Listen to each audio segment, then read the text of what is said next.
It is now 85 seconds to midnight. 85 seconds to midnight.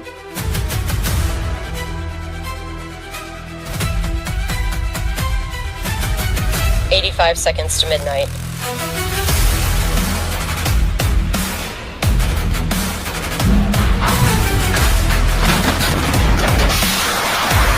On play. 85 seconds to midnight.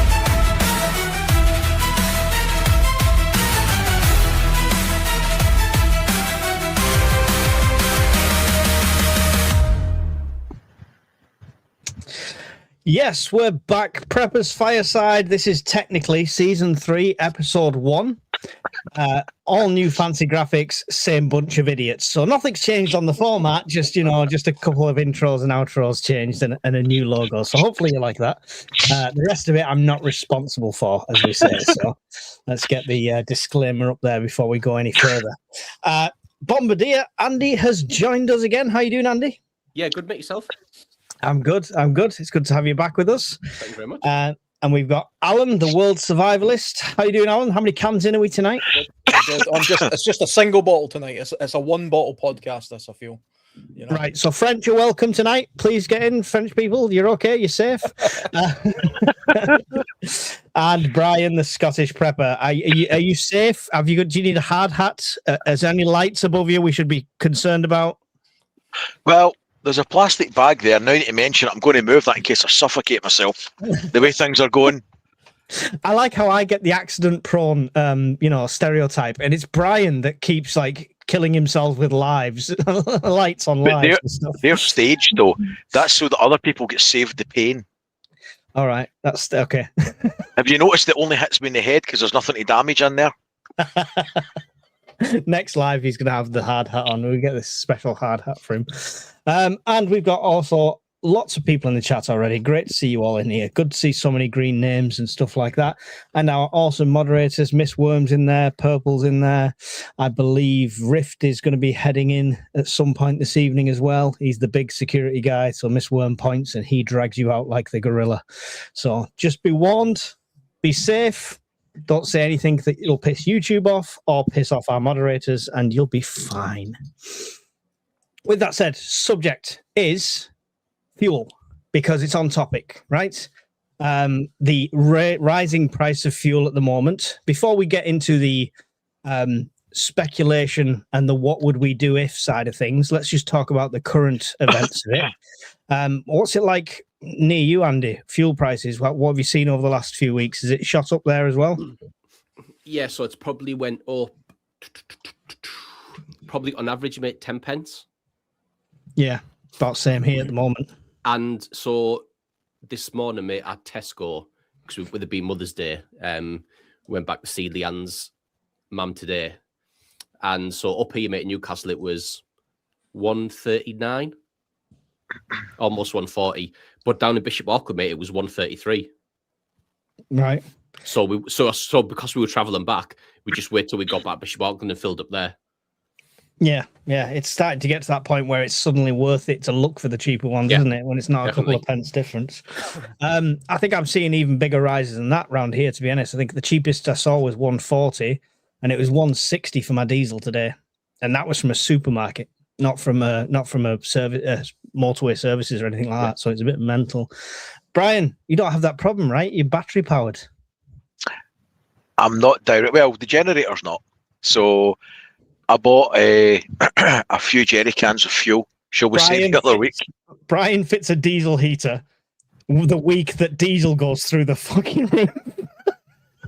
But I managed to get some before the prices went too crazy, and I added the safe legal limit of petrol fuel that I could safely store at home in suitable containers as well. So I'm not noticing queues. I'm not noticing people losing their minds over fuel, but I think that'll change because it's not going to stop. I mean, it was busy today. I went topped up at Sainsbury's because she's taking my lad home tomorrow, so we're going to pretty much use a full tank. But I topped up at Sainsbury's, and it was a good 5-minute wait in a queue, and that was 6 lanes of pumps. So Mad. What's it like near you, Alan? Well, I've not seen the fuel price today, the petrol station I normally go. The cheapest petrol station I go is an Asda, and it's going up at a rate of about a penny a day by the looks of it. I put a couple of pictures on the Discord. The other day it was up at £1.37.9. That's the cheapest petrol station I can find, like, in my whole area. The BP in the same town is 145.8. I noticed that earlier. The BP is always more expensive than the Asda. I think they've got better fuel anyway, but there's no queues or nothing yet. But if we go by historical sort of how the UK has been in the past, the panic buying will start by this week. That's when it's going to happen. Yeah. Just looking at sort of like historical past events, the 2000 fuel crisis being the main one.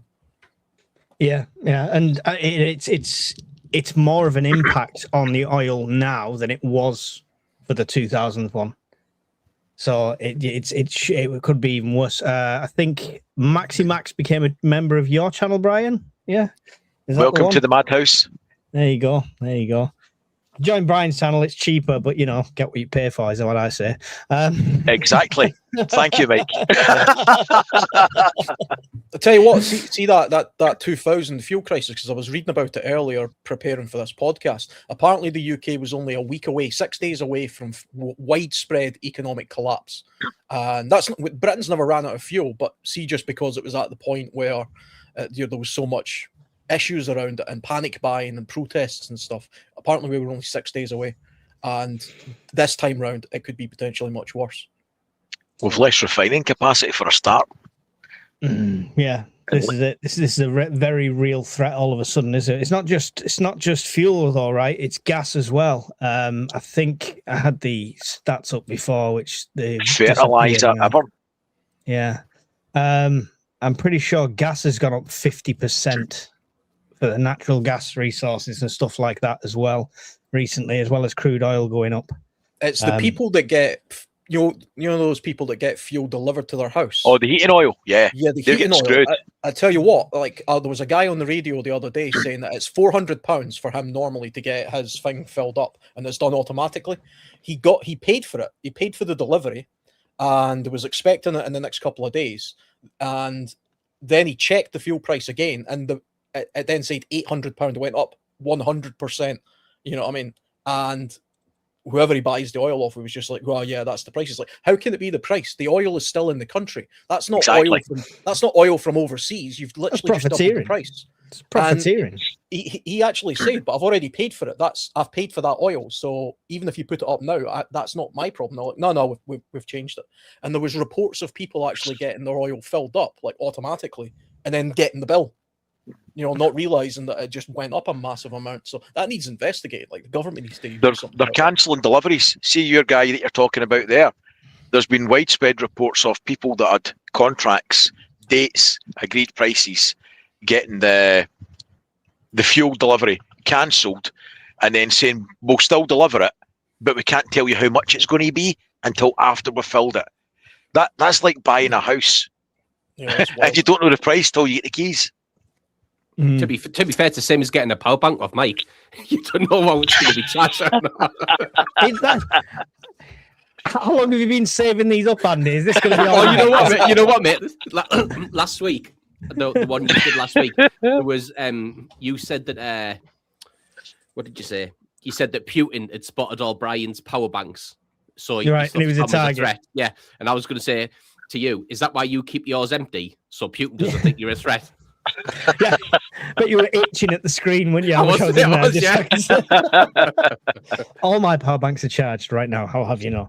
Now that I've not got a power bank parked on my drive, I've got to rely on them more. So, anyway, on topic with this. So, shortage could be much worse. Collapse in 6 days, potentially. Like Alan said, there's all sorts of scary things around this. But the most immediate high stakes concern isn't travel, isn't filling up your car to get to work. It's hunger. It's agriculture. It's just-in-time delivery systems. It's the food chain. It's everything like that. And that's what causes that social collapse more than anything else. Hungry people are scared, afraid, and irrational people, right? But they're hiding it. Yeah, but surely they'll cut off us before they have to, and still give the logistics fuel before they have to actually cut everyone off. Of course they will. Of course they will. But we're not there yet. And even if they are, we won't find out until the minute that happens, because Cause a panic. they dumped. Yeah, it'll cause a panic. But they dumped the largest ever quantity of oil into the open market last week to arrest the increase in price per barrel. It made not a jot of difference. It dipped briefly and then it shot straight back up again. Is this when they're releasing the strategic reserve? Yeah. We only have 30 million barrels in that strategic reserve. And if you calculate that we use 1.5 million on average per day of refined oils like jet fuel, diesel, petrol, we've got 20 days maximum. So if we're already releasing that now, we could be on a countdown. And then the reason that the markets haven't taken a complete shit is the mixed messages coming out from the US. On one hand, they're saying, he's going on the TV and saying, everything's sunshine and lollipops, we're nearly finished. A week and a half later, he's telling the British government, keep your carriers, we don't need any help when the war's won. Now, this week, it's allies, friends. Now we've kicked the anthill over. We need boats for everybody so we can start doing convoys because we've not got enough assets in theatre. And in between that, the Iranians are zapping everything that's moving. That doesn't seem like a conflict that's going to be over in the next 5 minutes, 5 days, or 5 weeks. Yeah, this is a scary thing.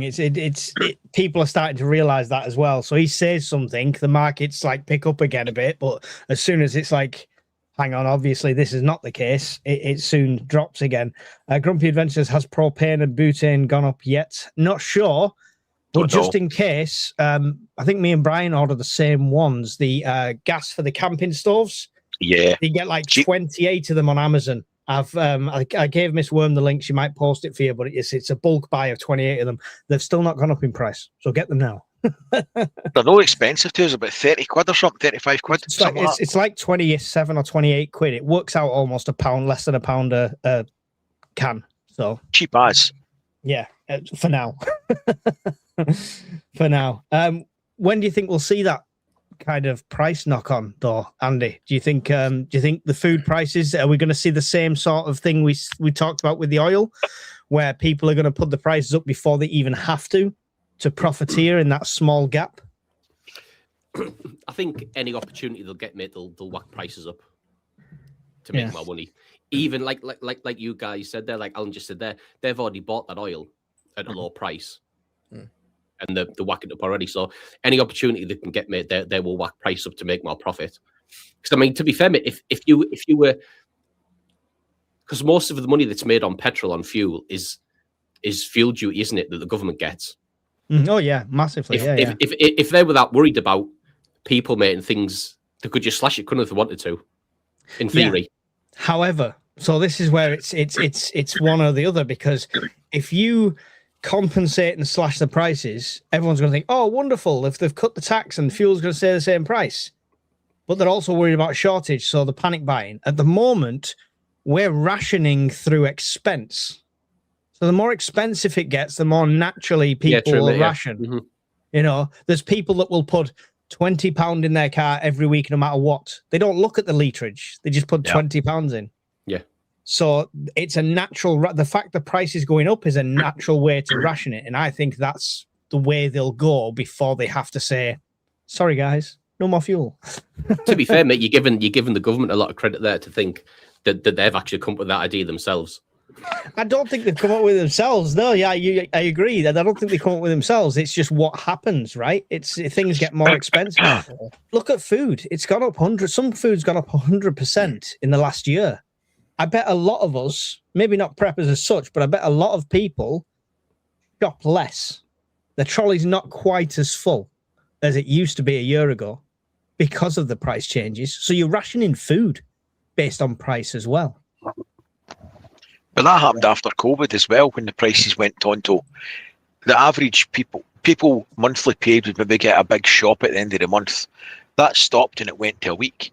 And then shortly after that, it went to an average of 3 days. Now people might actually be getting to the stage that they buy it on a day-by-day basis. Yeah. I don't think that's far away, mate. But I mean, Yeah, I know. when Putin invaded Russia, when was that? Was that 2023? Was it?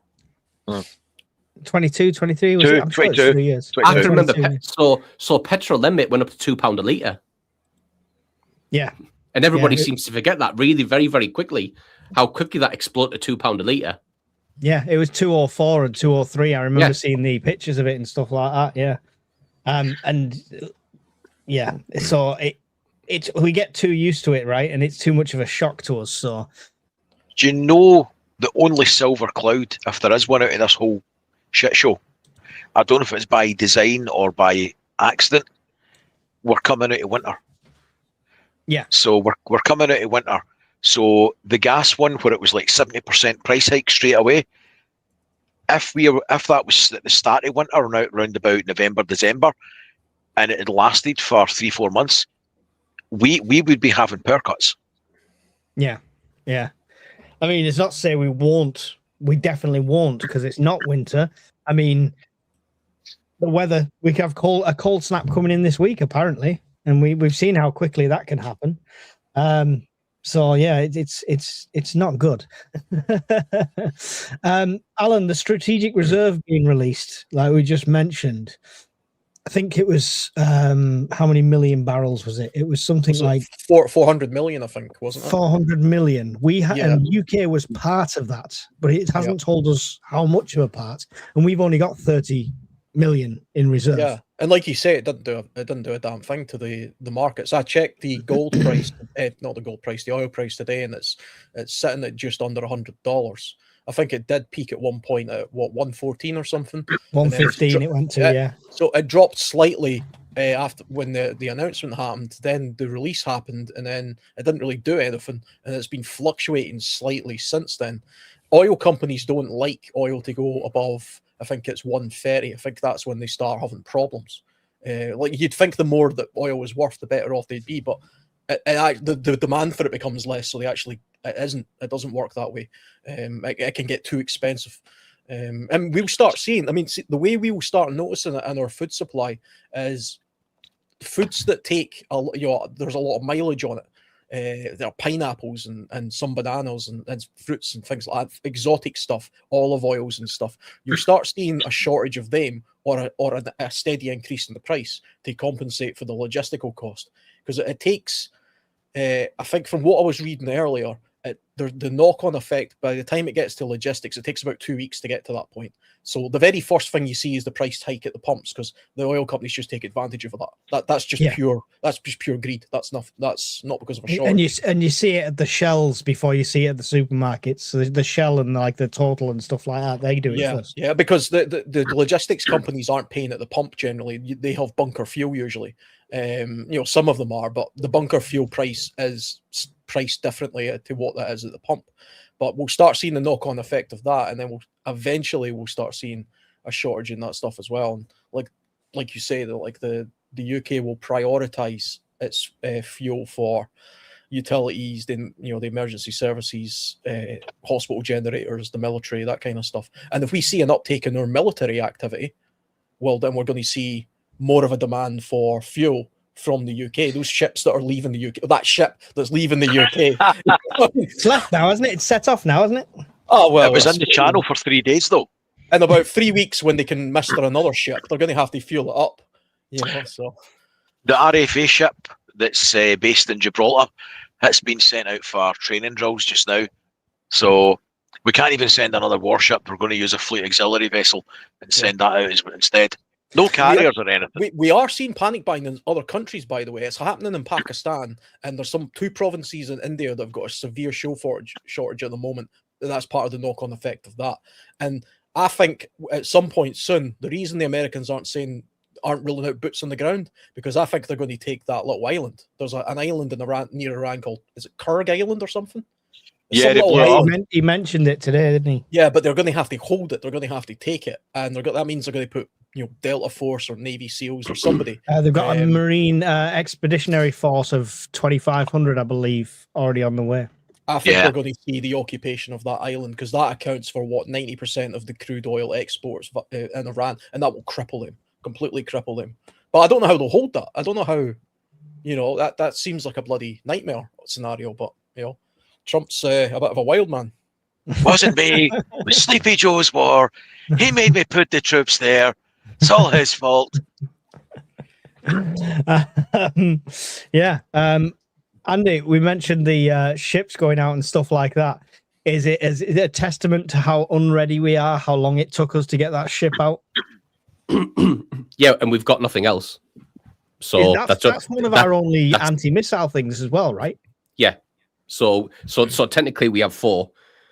One is obviously you've got the one that's on its way to Cyprus now, and the other 3, mate, are in extended periods of extended maintenance. So the only one that we did have is on its way to Cyprus, which I'm surprised it went. I'm surprised it went, to be honest with you. We're Shocking. Oh yeah, massively, mate. Massively. I wonder if those ships, it's kind of like how the Trident submarines, when they're in port, they can still launch from there, so they're still kind of protecting the area. I know those Type 45s have got like a radar system that's a couple hundred, 200 or 300 miles out. Samson. And even if they're in dry dock, theoretically they could still defend 200 or 300 miles out. I'm assuming. I don't know if that's the case. They could do, mate. Power. They could do, mate, but there's no ammo on them. They've got no ammo on them, so they're just sat there. So you're right, Al. They could do if there was Like anything on them, but there's no ammo on them. So you could just hit them if you wanted to. It's embarrassing. It's an embarrassing state of affairs, that. And I mean, did you see the French? Yeah. Son of a bitches. You know what I mean? They did that purely out of spite, purely out of look at us standing on an aircraft carrier. You know what I mean? The British can't do it, so we'll do it type thing. That should be a kick up the arse to the UK to just sort that out. That's pathetic.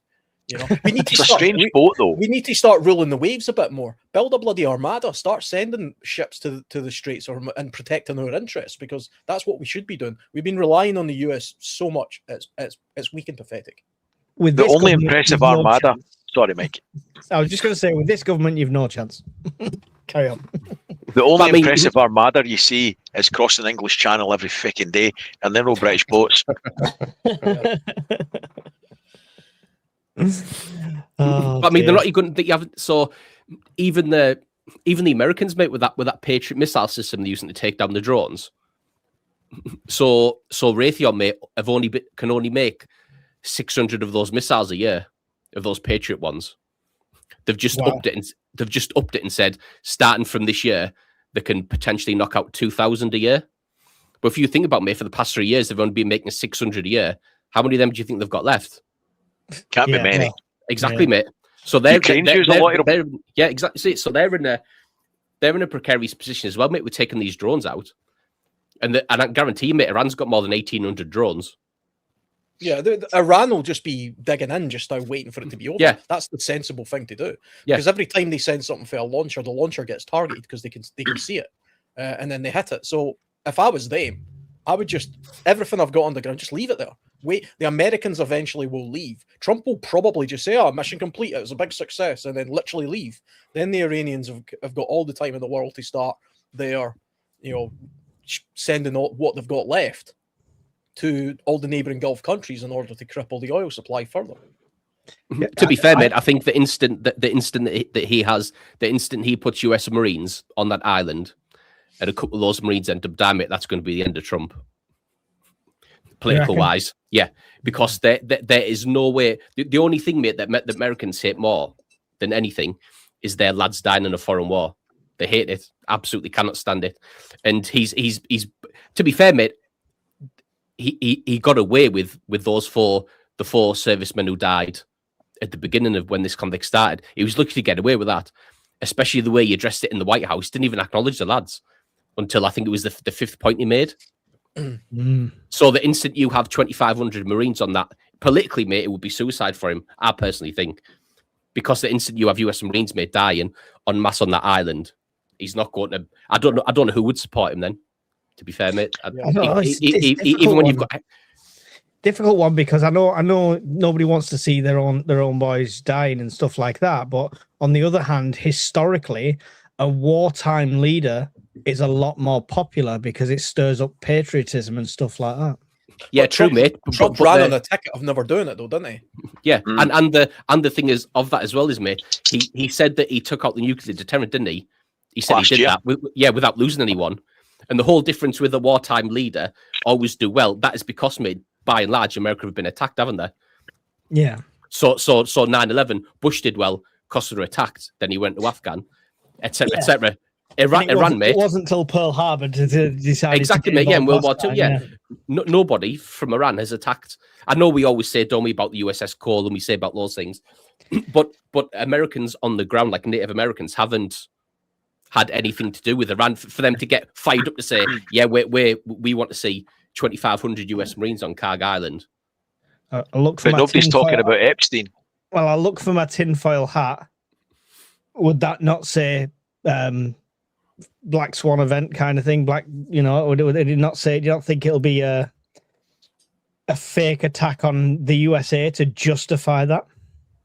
I don't even think you need to do that, because if you look at the battery sizes on the warships, we're talking about maybe 50, 60 vertical launchers. Vary by boat, right? But your magazine's going to have a finite capacity, and we're shooting a bullet with a bullet. But that's in the days of the Cold War, where it would be big missile hit with other big expensive missile, everybody goes home for tea and crumpet.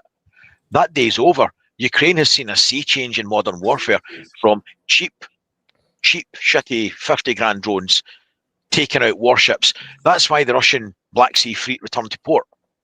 It never sorted again. It keeps getting zapped. Now, Iran's been watching this. Russia's experienced it. And the Chinese are clapping their hands together and feeding satellite data. It's a fool's errand to try and do convoy duties when you've got a finite amount of missiles and they've got cheap, producible drones that can whittle down.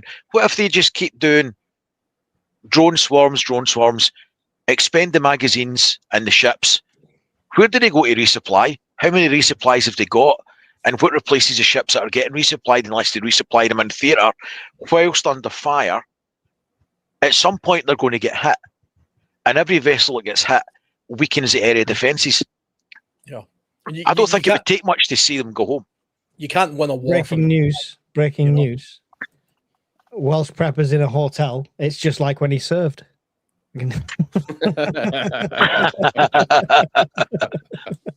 Sorry, It can't be. There's no butler. Carry on, Alan. I was just saying, I mean, they're doing it as an air campaign, and there's no possible way that you can win a sustained war from the air. You need to actually have people on the ground to take these sites out, and Trump's already saying that's not going to happen. They're not going to have a proper, it's not going to be like Iraq and Afghanistan where there's troops in Iran and all that kind of stuff. But it's just like Brian says, they can just keep on ticking over with these crappy little drones, and that'll never end, because you can have all the satellite data in the world, but without boots on the ground, it's an unwinnable war. Yeah. There's no way his bunker busters are getting as deep as some of these bunkers are, and they've got practically underground cities there. To defeat Iran properly, you'd need boots on the ground. There's no other way of doing it. It's definitely will have set them back, though, as a power in the Middle East. That's for sure. And everybody's hoping that the regime there somehow gets overthrown by the completely unarmed population. That might happen. That would be an interesting turn of events. But I mean, I'm kind of in favor of what Trump did, to be honest, because Iran was an evil country, and they were doing everything possible to acquire a nuclear weapon. And Iran isn't the same as North Korea. Like I've said this before, they are suicidal. North Korea isn't suicidal. Russia isn't suicidal. Iran is, because they have an ideology that's a death cult, and for them nuking, Israel, even if it means the nuking of them in retaliation, well, that's job done as far as they're concerned. You don't want anything to do with that kind of craziness. Yeah. Like you said, though, mate, the whole problem with, like Alan just said there, mate, you can't have regime change from the air, because the whole problem is, as we've seen, the vacuum gets filled with the next bad person. It's whole reason why, like that's what they did in Libya. took Gaddafi out by air, and the next thing you know, some horrible factions just filled the gap, and you see the state of the country now. I mean, It's the a only hydra. reason, Cut the head yeah, off one. I mean, yeah. if you look Afghanistan, the only reason it was stable for 20 years was because you had quote unquote the good guys who were technically us stopping the bad guys from going to power. The instant we left, they just rolled in and it's went back to how it was before we even started. So, like Alan said, unless you have boots on the ground to take and hold positions and implement things that you want to, that's why. To be fair, mate, I think when he bombed it originally and said he took out the factory, I think a lot of people were happy about that. Yep, fine, they're not going to have a nuclear weapon. None of our lads were hurt in the process. Magic. Once I appreciate, mate, I've got a different outlook on it because I've served and I've been somewhere. The instant lads start dying on tour, the political pressure at home. To be fair, mate, I mean, I say that he's bulletproof, isn't he? Like, he just doesn't care, does he? So I'm saying the political pressure will be too much, but like you say, mate, he's bulletproof. He just doesn't care. I mean, it Is seems it obvious Iran? it seems clear that one of the tactics that he's attempting to do is they're arming the Kurds in the north in the hope that they become the boots on the ground. So Trump can still have people who are armed coming into the northern part of Iran and, you know, fighting the cause there. And then he can say, well, it's not our boots on the ground. And he always leaves the fact that regime changes like, oh, it'd be a nice to have, but it's not the priority. And he gave like 10 other priorities and reasons for going there in the first place. So he's got lots of get-outs.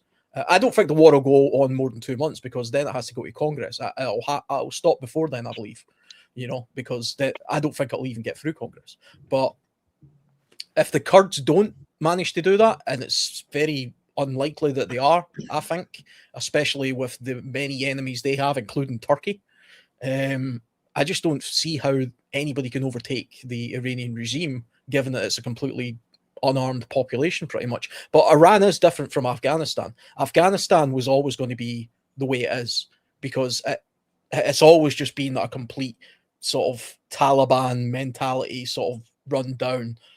It's never going to change. The trying to make that a democracy was stupid, and try to build that as something in our image was ridiculous. Iran, on the other hand, 40, 50 years ago, was, you know, but it was quite close to that. And there's a lot of, not everybody in Iran's religious. It's only something like, I mean, the Persians make up 60% of the population. The Kurds, I think, are 20. Then there's a bunch of other ethnic groups. But it's actually quite, I mean, there's lots of atheists in Iran. So they're not all fanatical religious nutters. The clerics and the regime are actually the minority. They're a very small minority, but they have all the power. It only takes a minority to hold an entire country to ransom. You know, so I just don't see how they're going to do an uprising. Just look at Westminster. Yeah, but it's always the case. It takes the few, and that's why, you know, you need the many to do the uprising. That's why the Americans believe in the Second Amendment so much. That's the point of it. So their government can't hold them hostage. Our government holds us hostage politically. Iran literally holds their country hostage, you know, because they're the ones with all the guns. I mean, the interesting thing about Iran at the minute is obviously you've got the IRGC, haven't you? Who like Alan said, they're like the enforcers, really, aren't they? Yeah, pretty much. But but it's interesting to think what the Iranian National Army, what their sole job is they control the entire border of Iran. That's their sole job. So they control who comes in and who goes out, and they're not political. Or they're not, religious at all. They're like a standalone force, pretty much. It would be interesting, mate, to see what they think of all this and where they stand and who they stand with. Would be an interesting thing, especially with them being apolitical and not religious. That would be interesting. So, like Alan said, go on. Do you think it's possible that they could take on the IRGC? To be fair, mate, it's the only.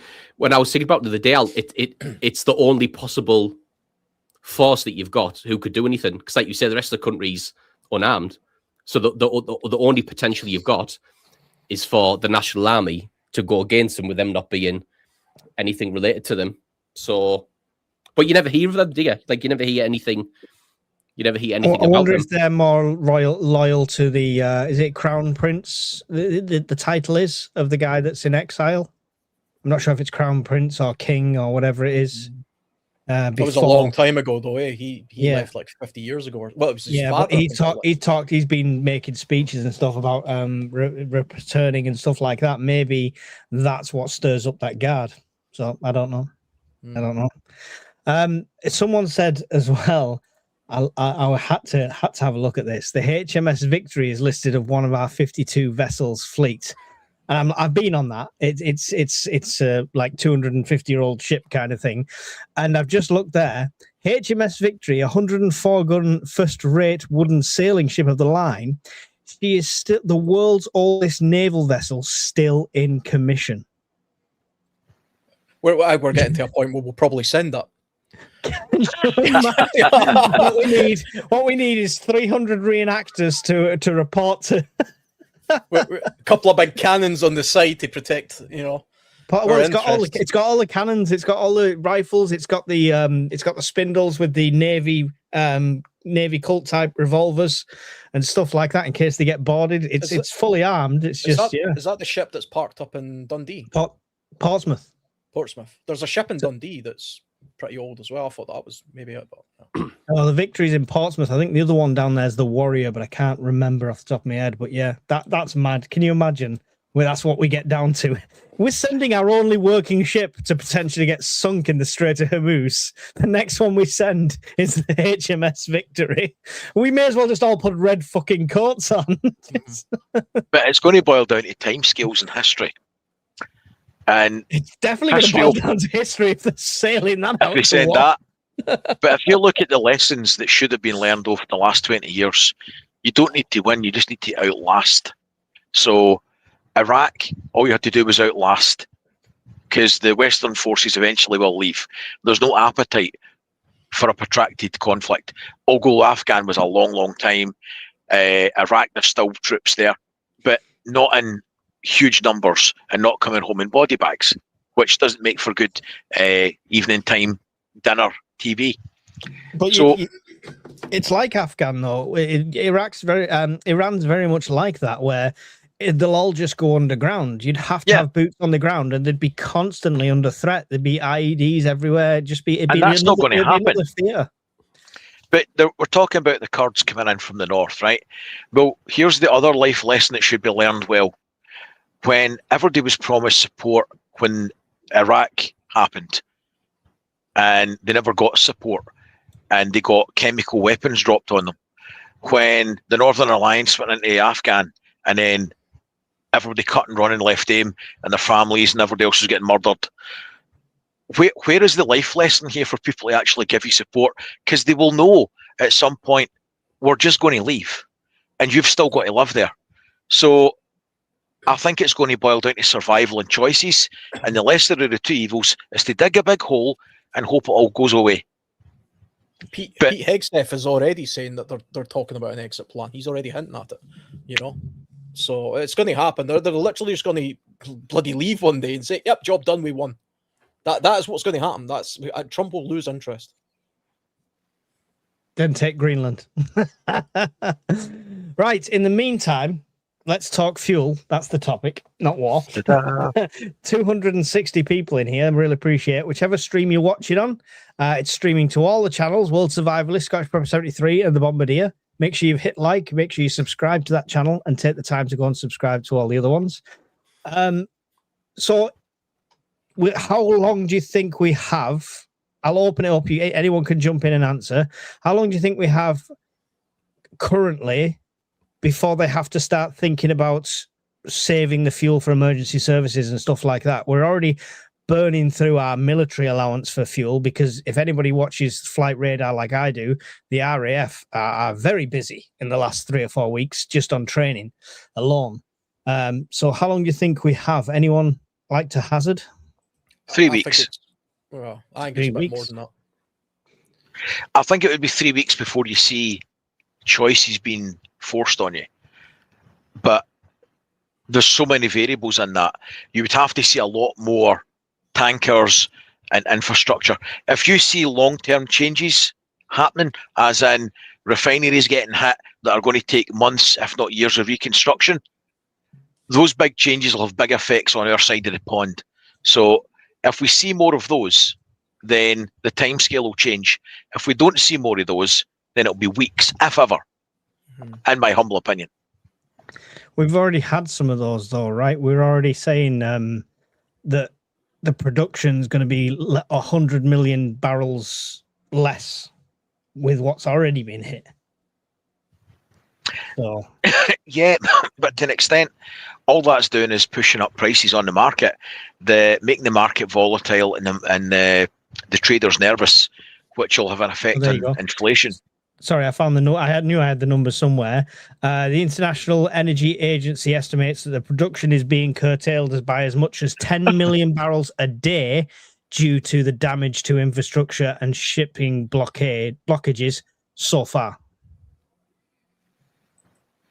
So, But they could also, well, look at it this way: is the devil of the hour, Mr. Putin, is now allowed to sell his oil in the open market.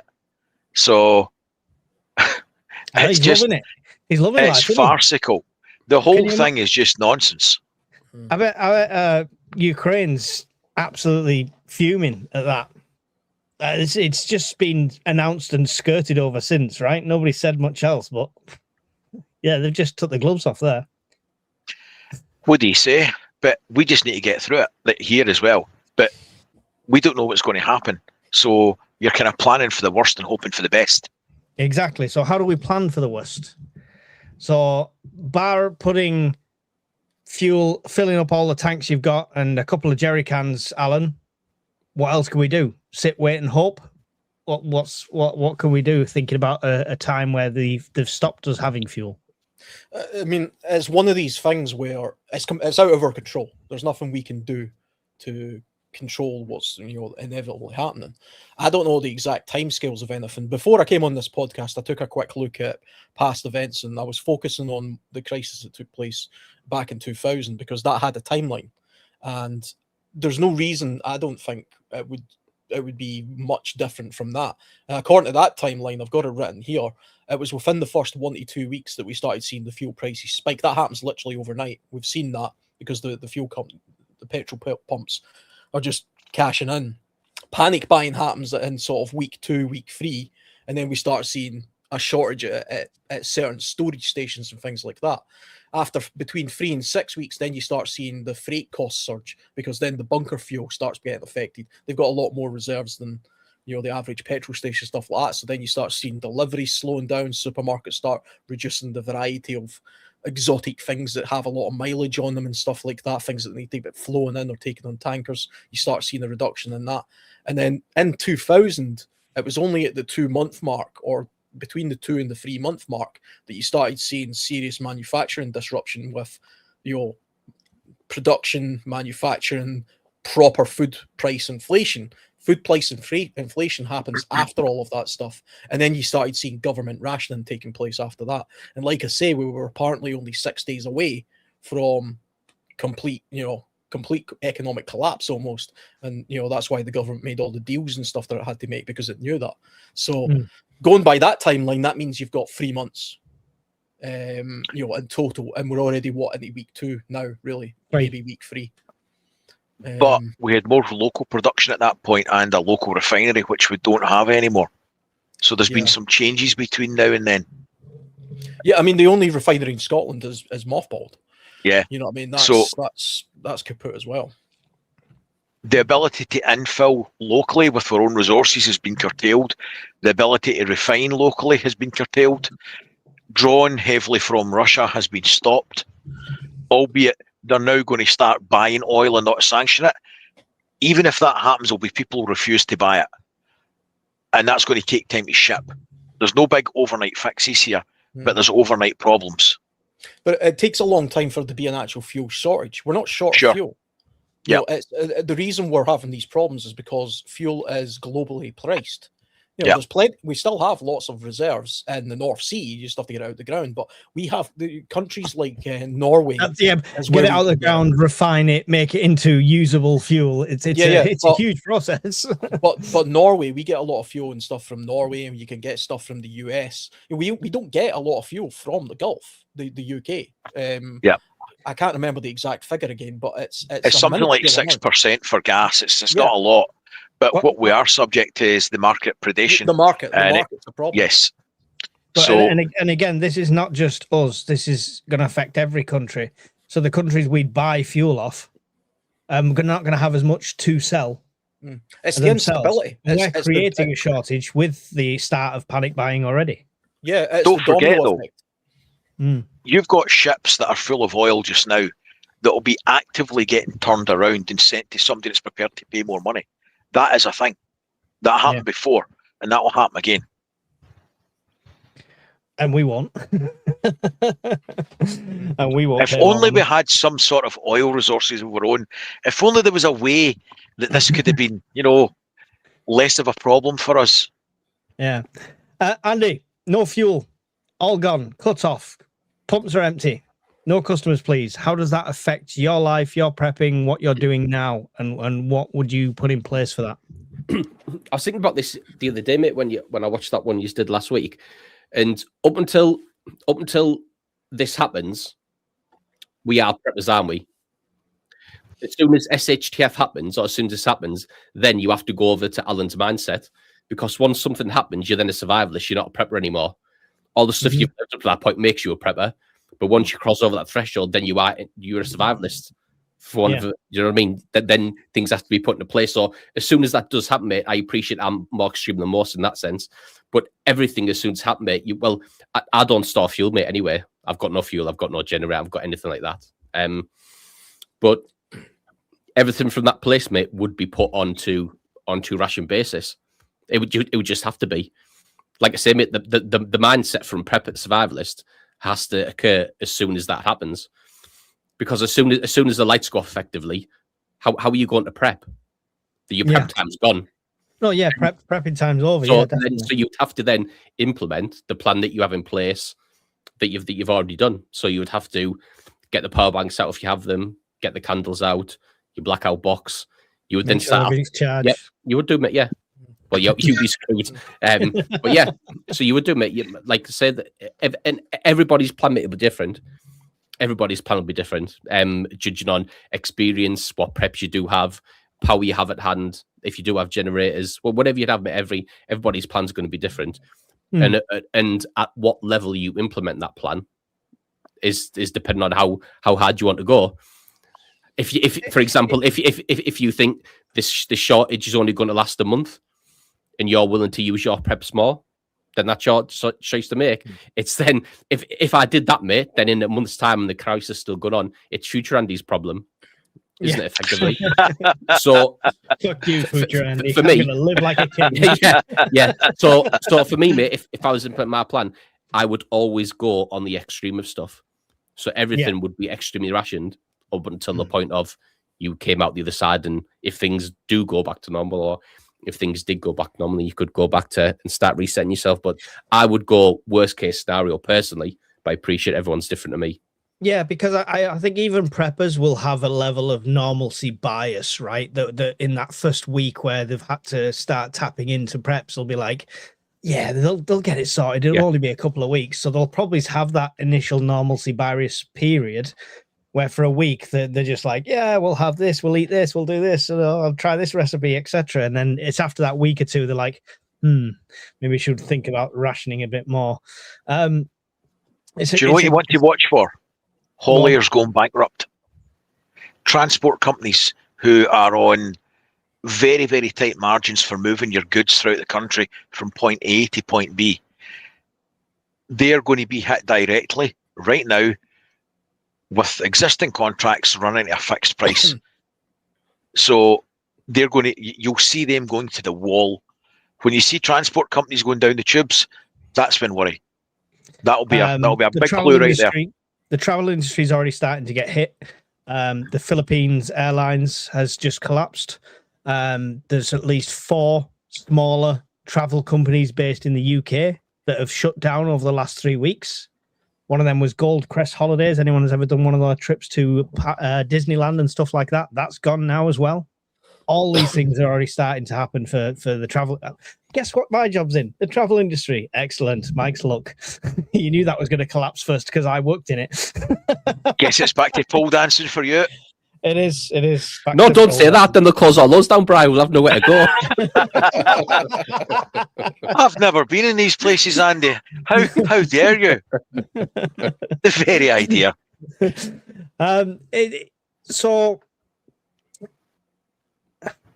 Brian, the food side of things, how we're starting to see panic buying on fuel now, whether we like it or not, whether we believe it or not. It might not be all over the country. It might be isolated pockets, but we know ourselves through our Discord that we've seen it. How long before that people put 2 and 2 together and realize fuel means food as well, and we start to see that rush on the supermarkets? It will depend on the media and the government, as in what people are told and what's put in place to mitigate it. It could be the case of being a self-fulfilling prophecy, as in one news article goes viral saying, buy all the things now because shortages are coming. That would be enough. If you were to say to people, shortages may be coming soon, please shop responsibly, you would be as well as saying, yeah, empty all the shops now, just in case. So everybody goes home with 10 loaves of bread, right? And 60,000 toilet rolls immediately. They lose their minds. So it will depend on what's actually said and what actually happens. But like it or not, we're headed for a hit in inflation. Like it or not, companies' overheads are going up. Like it or not, this is going to happen. I just can't give you an accurate timescale. But I still think comfortably, 3 weeks we'll see changes. You're seeing changes now in your pocket. Those changes will only manifest more as time goes on. And this is showing no signs that the little orange guy keeps jumping from point to point. It's over, it's not over, I've not decided, we don't need any help, give us all the help. Markets like, I keep saying this, markets like stability. They like to know what's going to happen so they can price things accordingly. There's no stability here. So if there's no stability, prices go up. That's it. I mean, none of the chat's listening to you, just so you're aware. The whole conversation's about me pole dancing at the moment. I'm just making you aware of this. I mean, to be fair, mate, Pole dancing with toilet roll. when you're talking about is there going to be a run on the supermarkets like with petrol? The way the country's at the minute, mate, you've probably got more chance of people looting. Because even if you wanted to make a run on the supermarket, you probably see an increase in shoplifting. Because if everything's going up in price, shopping's expensive enough as it is anyway. Like I said, Miss Wim spotted my Maltesers the other day and shouted at me, didn't she, for spending £4.50 on Maltesers. But they're doing that now because there's no threat. Yeah. They just walk in and take it. Yeah, exactly. But yeah, I mean, if it got that bad where prices went up again, I think you just see an increase in shoplifting. I don't think people would even pay. That's crazy. There is a thing that's happening right now that has already happened, and even if the war ends tomorrow, this thing is going to happen. I'm not a financial advisor, I hasten to add before I say this, so don't take my advice literally, but we were expecting the interest rates to be cut this year. That's not going to happen there. That's dead in the water. So if you're one of those people who are at the point of remortgaging or looking for a good deal, whatever the deal is just now, don't wait for that. A lot of people were waiting to see that interest rate cut. That's not happening. Take the deal now. And my opinion would be to make it a 3 or even 5 year deal on your mortgage. I did that a couple of years ago, the last time we were having a problem, because I'm pretty sure the economy is going to tank, within the year, and this isn't going to help it any. And the same can be said for the energy costs as well, because we're going to see a spike in that. So if you're on one of these variable rates, because you think the interest rates are going to come down in the next couple of months, I would recommend doing what I did and put yourself on a 24-month fixed energy plan now while the rates are at the current level, because nothing's going to get cheaper. It's only going to go up. The interest rates aren't now going to fall. That's just not going to happen. And that'll have a massive economic effect on a lot of people's real life, because if the interest rates go, even just up 1% or 2 from a mortgage point of view, you're talking about thousands and thousands of pounds and hundreds of pounds a month of a difference in your mortgage repayments. I just got a new fixed rate on my gas and electric before all this kicked off, so I'm quite happy with that. At least for a year, I'm covered with that one.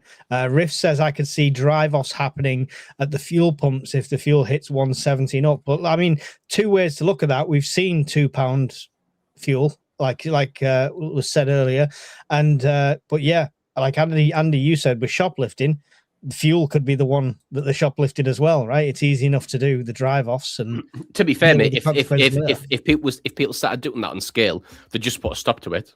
they are going to lose money. They'll just employ security, or as soon as you come in, they'll take your credit card off you, or they'll take cash off you, and they'll fill it up. Have pay at the pump, right? And they can switch off pay at kiosk. Yeah. So they could make you pay in advance anyway. So yeah, I think a lot of them would do that. Brian, stop egging them on with the pole dancing. You'll see a lot of tree surgeons going about with drills and buckets around diesel tanks shortly, I would think. Yeah. There'll be vans tarmacking roads with no tarmac laid, but a lot of diesel going walkies. Yeah. Oh, with the theft, that fuel that we were talking about earlier, those people in rural areas and a lot in Northern Ireland, you're going to see theft through the roof with that stuff. Yeah. So if you are one of those people who's got a fuel tank in their garden, do everything possible to start securing that down. I would start putting security in place, have a camera, signage, a light, put everything in place now, because that stuff's going to start getting robbed. It already gets stolen. I had a friend that had some stolen years ago when he was renting a farmhouse rather. But you're going to see a massive, industry of like a black market of that stuff going on. Probably, especially in somewhere like Northern Ireland, where that kind of stuff is rampant. Yeah, Jace the Logan's going to have to get on the ball, isn't he? I think he's got 1 million barrels of diesel on his property, on his land. So he's going to have to. And here is his 3 words location. I tell you what, if there was ever a reason to get that log burner, if you lived in one of these rural properties and you have the ability to do that, this is absolutely the time. We have got the benefit. I think it was you, Andy, that pointed out we're in the summer, so we've at least we're in spring. We're coming into summer, so we at least have a little bit of a window where we don't have to have the heating running all the time. So, if you can do it, get that log burner now, because at least then you've got access to fuel that's genuinely never going to be completely cut off. You can just literally take a chainsaw and go to the woods, which isn't legal, but start or freeze. I know what I would pick. Casually going for a walk with a chainsaw over the shoulder. I'm just taking the spaniel out for a walk here. Yeah. No idea. I know people that live in Wales surrounded by trees, but they run out of wood unless they get enough donations. So it's not always plain sailing. You're such a bitch. Urban Prepper Detective says, IMX police during the last financial crisis, there was a significant, not massive, increase in the first-time adult offenders. No money equals more new thieves. A lot never broke the law before the crisis, and this would be worse than that, I would imagine. Mm-hmm. Yeah, because we're importing criminals now. Yeah. So, what do we do without fuel? That's the whole point of this podcast. What do we do without fuel? Andy, you said you don't have generators and stuff, but you have solar and stuff like that. So, I mean, you're okay for charging devices and what have you. Is it the Delta 2 that you've got? No, I've got the 3. You got the Delta 3. All right. Okay, So, I see. That's how the other half live. That's what that is. Yeah. Cash money, bitches. So to be fair, mate, I got the. You can come to my pole dancing club, Andy. To be fair, mate, I got the Delta 3, mate, purely for the chest freezer, mate, in the garage. Yeah.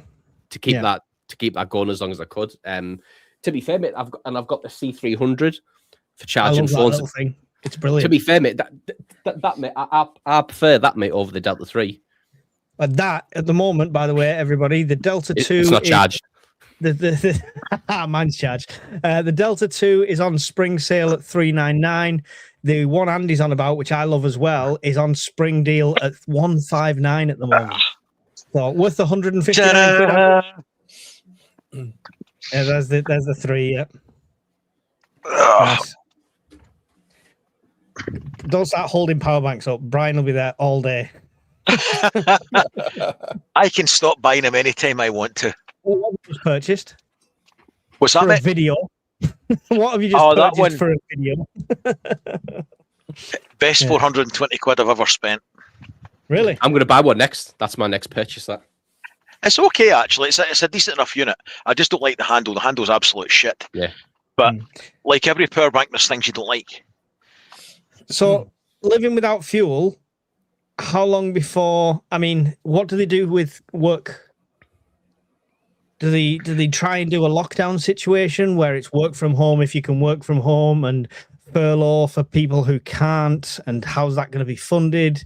How do you think that what happens with work? Or is it going to be a case of we are in SHTF, so work suddenly doesn't matter and it's survival.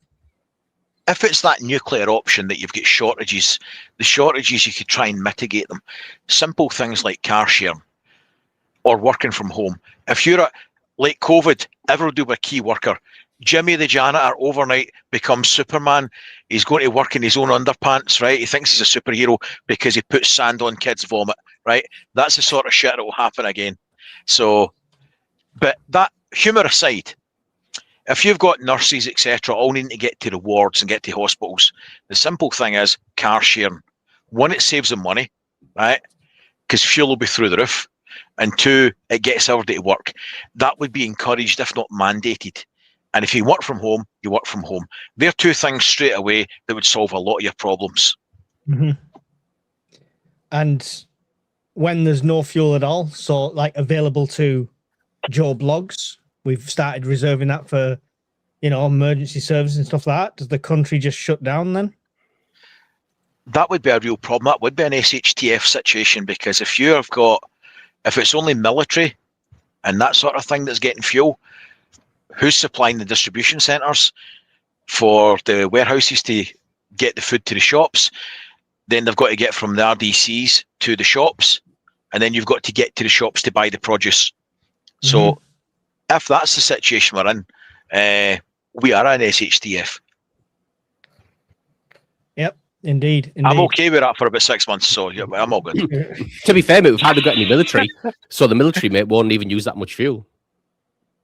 Well, the RAF, like I say, are massively active at the moment, and they're probably the biggest fuel users out of the military branches, right? Well, Navy when they've got boats working, but but yeah, I mean, they'd have to reserve it for military use, for emergency services use, fire, ambulance, things like that, police, to keep the rioters food distribution, farming.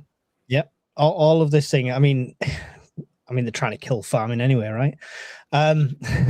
Alan, with no fuel, what does that do for you? Do you try and get into work in alternative means? Are you not going to work by that point? Is it back to survival and don't worry about the mortgage till it's all fixed again? No, I mean, I think a lot would have to happen before we get to the point where we've got absolutely no fuel at all. And kind of like, so sort of briefly, what Andy was talking about earlier about going into survival mode, rationing stuff, that's initially what I would do as well. So it would be a case of not being so frivolous with the car, for example. I would cut the car. Swap to exclusively using the bike?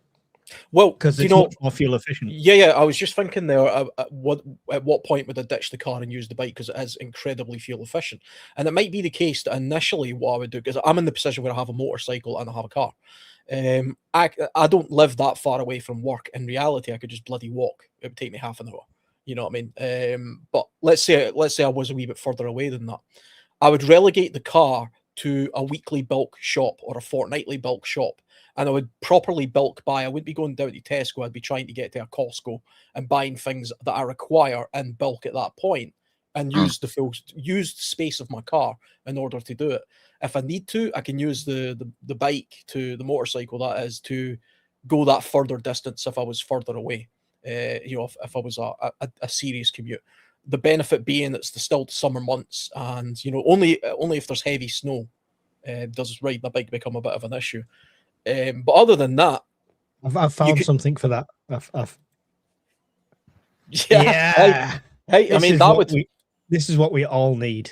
I tell you what, I mean, if you've got a local shop or a food distribution center and you're within a couple of miles of that would be your alternative. I mean, why not buy a bicycle? If you can get to your work by walking or just taking a bike rather than taking your car, then why wouldn't you do that?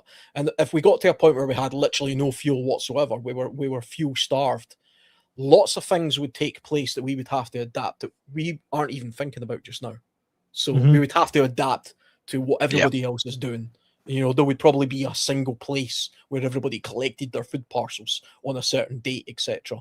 And it would be I'm trying to more think like what affects that. I mean, my work, for example, I'll give me for example, my work would be done.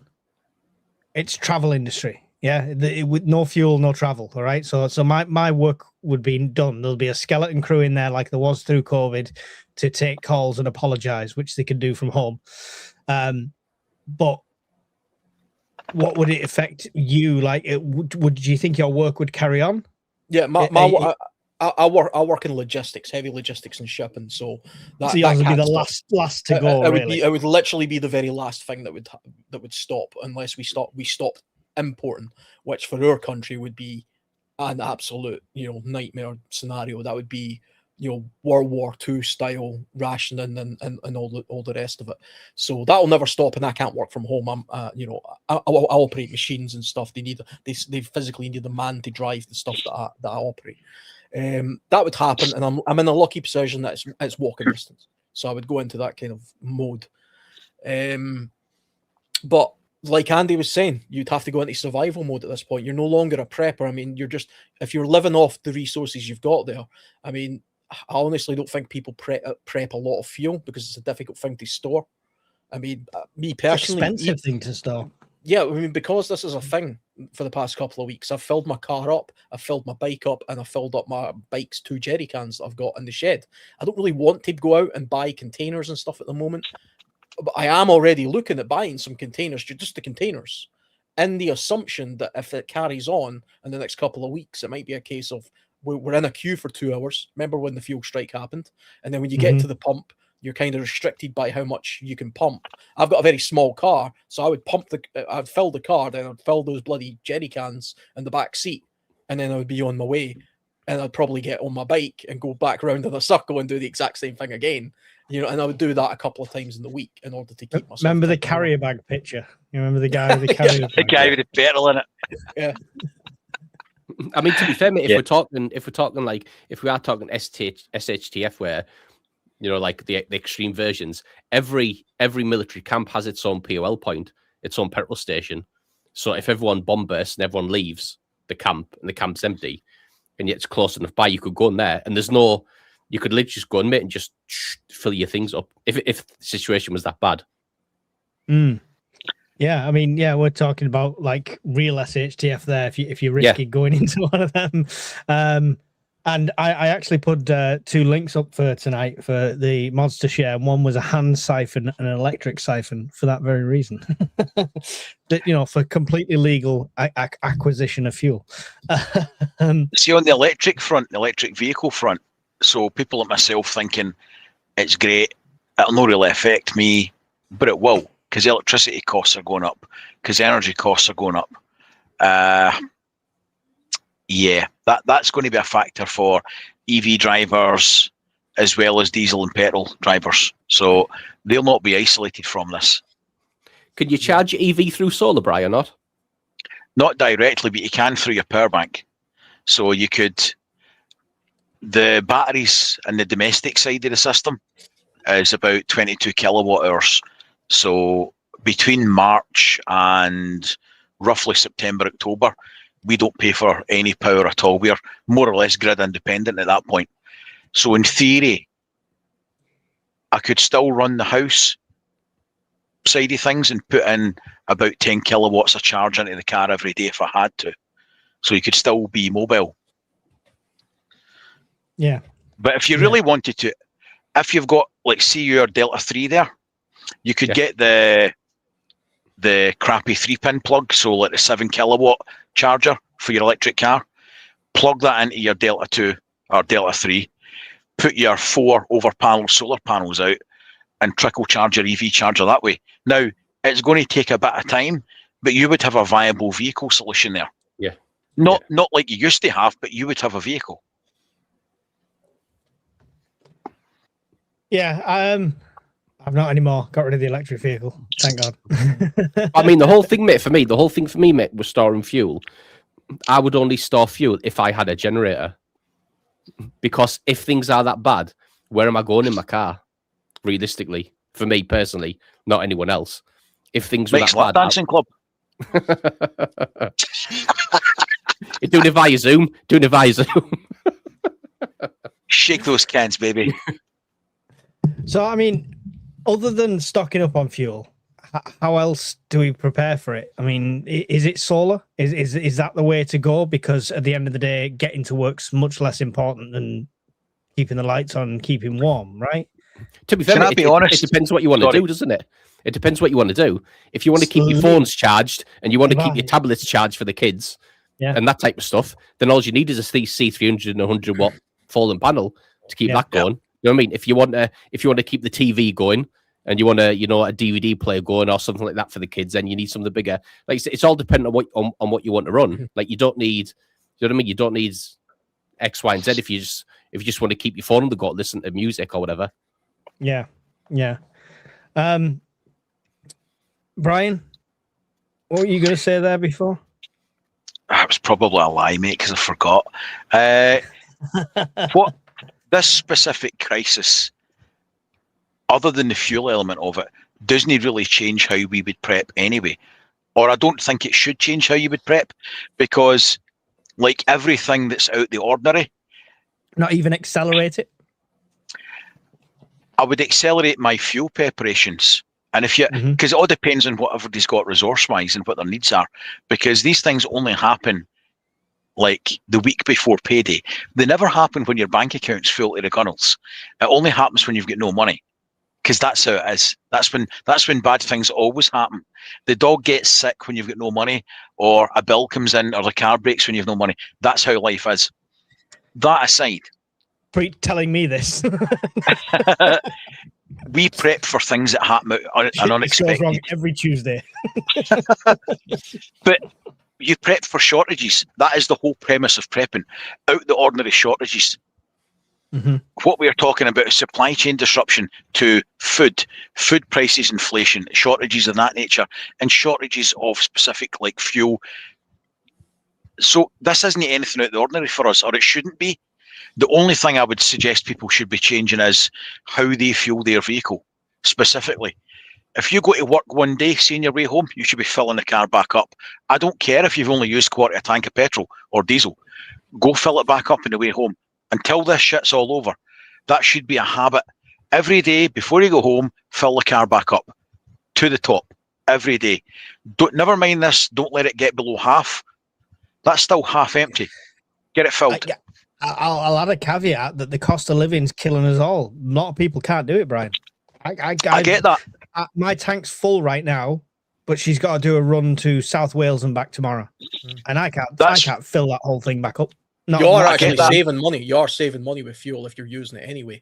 I mean, unless you literally have nothing in your bank on that day. By buying the fuel at the current price today, I guarantee the fuel's going to drop tomorrow. It's not going to drop in price anytime soon. So the more you can buy now, the better from that point of view. I mean, I'm skint right now as well, but I've been filling my car up on the assumption that eventually I'm going to have to sit in a queue and it's going to be 3-4 pence more expensive anyway. It's circumstance dependent. Like I said at the start of this, that these only happen when you don't have the money to do anything about it. So that's why we prep throughout months, weeks, days, years, so that it isn't a huge financial hit. The petrol crisis thing that we're facing just now, we just need to tweak it slightly. And if you've got the money, I would suggest you top up your tank every day until this is over. That's just a personal opinion. If it doesn't put you in financial hardship. Yeah. Alan, you mentioned 6 days away from collapse the last time this happened. Yeah. Explain the collapse in that kind of scenario. How does that unfold when it comes to the fuel? I mean, we've talked about collapse in the past with CMEs, with EMPs. Yep. Eventually, when Andy pulls his finger out, we'll talk about it with alien invasion, even. But, still waiting on that one. But we've talked about this loads on different scenarios. How does it look when it comes to a fuel shortage spurring it? Well, based on what I was reading earlier, the economic, it was an economic collapse that was the causation of that was fuel shortages. It was to do with strikes. That's what the 2000 fuel crisis was all about. It wasn't necessarily that the the open market had changed any, or there was any real shortage in fuel demand. It was all to do with strikes and the knock-on effect of that. So the economic collapse, because you've got this runaway system. It's getting, it's the domino effect of, it starts off with one thing that has an impact on the next thing, and so on. You start having the government trying to bail out small companies that are going bust, like the hauliers, like Brian was talking about, and all that kind of stuff. You start seeing a run on the banks, because these small companies rather are trying to get as much capital as possible in order to keep themselves afloat, and the banks take advantage of that and start spiking the interest rates. Then you see a run on the interest rates, which then has this inflationary sort of ball rolling scenario going on, which causes inflation overall.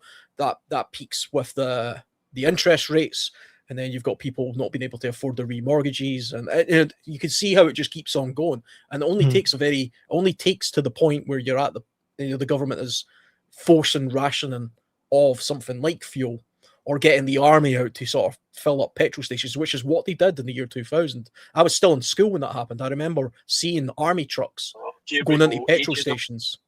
Yeah, it was my last year of high school, I may add. So. But I remember that happening. I remember the army going in with petrol tankers and filling up the petrol stations because the tanker drivers were refusing to do it. And it didn't take long to do it. You were talking like 2-3 months before the country started feeling that. It won't be a strike that happens this time, but it might be world economic crises that cause that. And the benefit we've got, like Brian says, if you prep for generic things, if you prep for energy shortages, if you prep for fuel shortages, if you prep for food shortages, it's a kind of catch-all. I mean, short of a meteorite racing towards the Earth and that you happen to be the place where ground zero is, I mean, all you can do is generically prep anyway, because that these things are out of our control. Now, we've got the advantage of nothing's going to directly hit you, in the sense that we're not about to be invaded. Meteorite isn't about to hit. You're talking about a UK-wide thing or a worldwide thing. To be fair, Al, we are friends with Mike. Anything's on the table here. That's true. That's true. I'm looking for lights coming down right now. First time we all at the same campsite. We've got a bit of leeway there. And the fact that we're not seeing panic buying at the moment, I think that's going to happen next week. We'll see. But the fact that we've not got that, but we're talking about it, that's the advantage we've got as preppers, if you like, is we're always trying to hedge our bets for seeing what the future is. So this is the time where we start getting smart. And even if we haven't got a lot of money, like me, I don't have a lot of money at the moment, but I'm already looking at a means to purchase containers to stock fuel, even though I don't stock fuel. The containers are cheaper than the fuel, right? I'm not going to go out and buy fuel just now and start hiding them in my shed, other than the two containers that I've got, because one kind of part of me still saying it's a waste of money. It's nothing will happen in a couple of weeks. You've just got a shed. Alan's buying jerry cans and a hose. I tell you what, I've actually got a small thin hose as part of my motorcycle prep, and that's to siphon tanks. Not illegally. It's just in case. No, heaven forbid. No, not illegal. No, that's what it's for. But siphon with permission. That's what we siphon with permission. But I mean, energy. If we're talking about a financial situation, which I think it's more of a financial issue than a fuel shortage issue. It's the fuel shortage issue causes the financial issue, but the financial issue is the thing that causes the problem. I mean, unless we're out of fuel literally for years, in which case it's Mad Max, we're all wearing leather masks and all that kind of stuff. But what we're talking about is being hit in the pocket. It's one of those parties, is it? We're going to. Let me get my stuff. We could go into rationing mode. That's what I mean. Energy rationing is the way to do it. Even if you're on a fixed tariff of electricity and gas, like I am. So I pay I think it's like 180 quid or something a month I pay for gas and electricity, and it's supposed to be kind of capped at that. But that doesn't change the unit price of fuel. So if the unit price of fuel increases and I still use the same amount of energy, I am still spending that money. It's just that amount of money doesn't automatically come out of my bank, but the energy company still says I owe them money. So if that starts happening, then you start being clever about your energy usage. You'll start relegating your energy to one room. Do you really need every light in the house on? Do Do you need to run 2 TVs? You'll just start being clever. You about it try that and way. tell my kids that. Do you need every light in the house on? Because I say it daily. I say that right now, right at this very second. Every light in my house is on. My kid's downstairs playing a PlayStation 5. I've got 2 computers running, a bunch of lights just for ambience, and all that DJ equipment. Yeah, literally, you can see the meter going woo when I turn it on. But I am already starting to think, okay, I'll give it another week, and then the second I start seeing a queue at the petrol station, then I start going into a little bit of sensible sort of, let's start rationing a little bit, because I can't afford not to. Time for the hose, isn't it? Time for the little siphon hose to come out. The petrol station at my work isn't very well protected. Yeah, I mean, it's scary to think that it could be. I mean, we've had people saying 2 weeks away, 2 months away. I mean, that's a vast difference in timelines right there. We are already 2 weeks into it. If they're already fully prepared, Brian, as we are right now, would you advise people to go and do a bit more? Is it time to, I don't want to say panic buy, but as preppers, we do kind of boost our supplies a bit before the panic buy rush. Is that this time now? I suppose the best way to answer that is as to what I did then. So I always keep some fuel at home. I recycle it into my wife's car because hers is still petrol. I did go and buy extra gas. I did go and buy extra petrol. I did fit a diesel heater and I did buy diesel for it. These are things that I would not normally have done at this time of year. Although I did have some of these things at home. Given the specific nature of the current problem, then it seems prudent to tweak your preps. We generically prep. As preppers, we generically prep because we don't know the future. So we hedge our bets. We generically prep to cover as many bases as possible. However, when we're faced with a specific threat such as this, if we think fuel's going to become more expensive or potentially harder to get, then it seems prudent that we would maybe have a bit more. So keep your tank topped up. Have a legal amount of fuel stored at home in a safe place. No stupid stuff, right? You don't keep fuel in a stupid can that's not approved in your kitchen or something. Let's be sensible, folks, right? Keep it in your neighbour's kitchen. All joking aside, be sensible with it. But I would suggest I tweaked my preps for this situation, but I generally prep generically. If that makes any sense. Yeah. Big thank you to Great Galas. First super chat of the night. Much appreciated. £5 says, the 2000 fuel crisis was the farmers and hauliers blocked the distilleries. We've less military fuel tanker trained these days if needed. Yeah. Andy Allen touched on that, the military getting involved in 2000. We obviously know the numbers are slightly different now than they are from 2000. The equipment's slightly different and stuff like that. Would they still be called upon?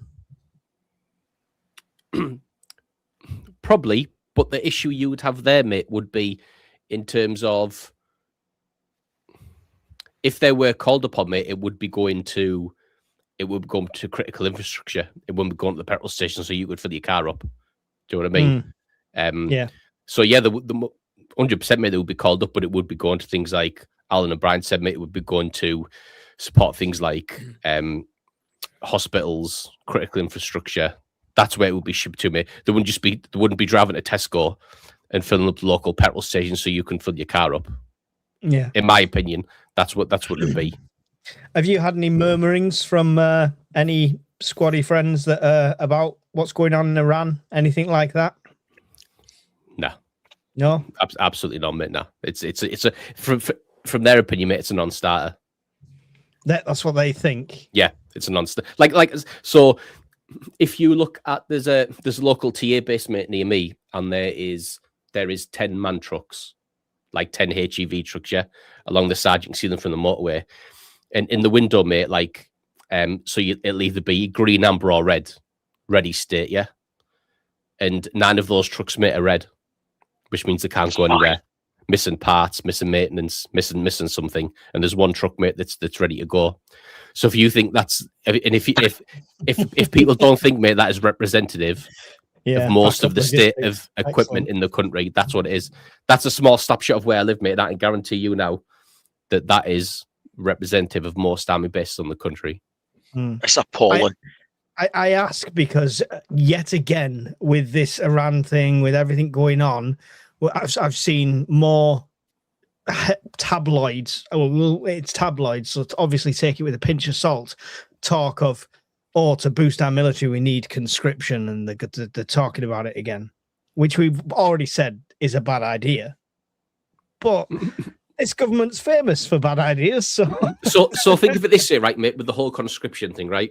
So when I was in Afghanistan, mate, in 2013, and bearing in mind, so that we were there for what, 20 years? That was a 20-year war, right?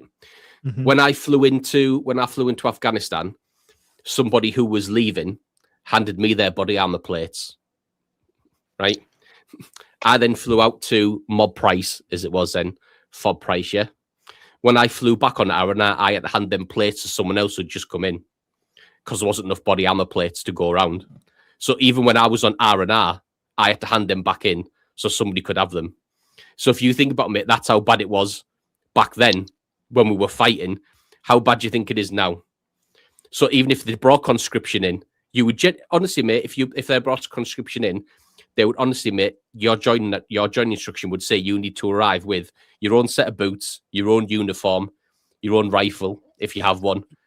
Honestly, mate, like there's even like that's why, in my opinion, mate, conscription never going to come in because the infrastructure's not there. They don't have the accommodation, they don't have the kit, they don't have the equipment, they don't have the budget, they don't have the money. It'd be that opening scene of the start of Dad's Army where 3 people are walking with pitchforks. One guy's got a shotgun and somebody else has got a couple of sticks. Yeah, exactly, mate. So conscription makes you stupid. Like it's absolute non-starter. I don't know why people keep banging on about it. Yeah, well, I think it's like some ex higher ups saying that we need it, so it spurs the tabloids every time they mention it, kind of thing. Yeah. So in that terms, mate, once again, it's people who've never been on the ground and saw the implementation of their stupid ideas, which is why they come out with those things. Yeah, but which is why they're saying it because it wouldn't affect them. Which is why it wouldn't affect them. It's stupid. It's for people who don't understand that a standing army doesn't actually give you any benefit, because if you're not in a conflict at that moment in time, if you've got a very large army, then all you've got is a bunch of people eating, getting paid a salary, requiring energy, requiring accommodation, standing around, not doing anything, but they're draining all of your resources. It costs a lot of money to keep a soldier employed, just fed. You know, it's the same with ships. If you've got a large navy but there's no war going on, then they're just out there rusting away and using fuel. You know, what's the point of it? That's why countries shrink their militaries to the absolute bare bones in peacetime, and then in wartime they do everything frantically possible to extend it. If you take a look at the numbers of the British Army or the British military in the Second World War, it was astronomical, but it wasn't before the war. It became astronomical after the war. It was like 1 million strong standing army or something. Remember, the population of Britain back then was only like 45 million or something, or less. You know, so you can always inflate the armed forces in a time of absolute need, and then you shrink it back to the point where you don't need it. Otherwise, you've just got guys standing around doing jack all. It was it was a plan. It was a plan from like 2005, 2010, or something like that, where it's always been a plan to reduce the main force with the caveat of increasing the reserves. And that's how they were going to try and be more fluid. Yeah, because it's stupid idea. I think they overestimated how many people would want to be reserves. It's a stupid idea, mate. To be fair, mate, I don't think they did. The whole point of being a reservist is you turn around, mate, and just say, "No, I don't want to go." Like, I've never understood the purpose of that. Like in peacetime, being a reservist is quite cool. You get to go away on the weekend. Yeah, but it's still not going to.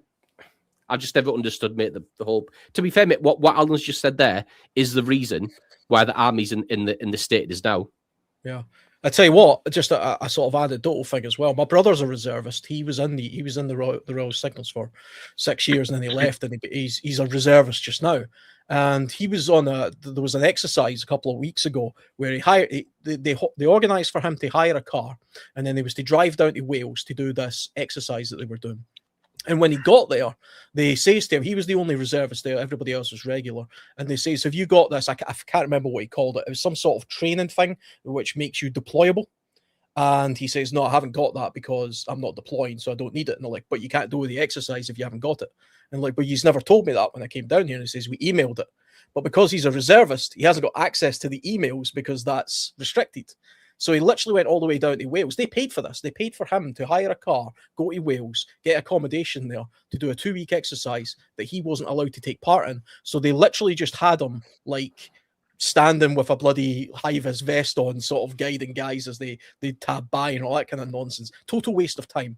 All because they couldn't be bothered sorting out an email for them or giving them the some sort of fitness test or something that makes you deployable. I can't remember what he called it. I was like, what the hell? Probably, I mean, probably in OFTL, I would imagine. Something like test. that. Yeah, something like that he mentioned. I mean, but what kind of mad organization is that? I mean, it's just the most. When I heard that, I thought that's pretty pathetic. Surely they could just give you access to. Could they not have texted you or something like, yeah, nobody's that joined up. They're not thinking that way. Like, yeah. I can tell you how bad, mate. And like another perfect example of that is right. So back in 2000 was it 12 or 14? I can't remember now. It was only 2 years. It was either before I went to Afghan or after. It might have been after. So I've been 2014. And so I was in 7 years, mate, and there was 2 lots of redundancies in those 7 years.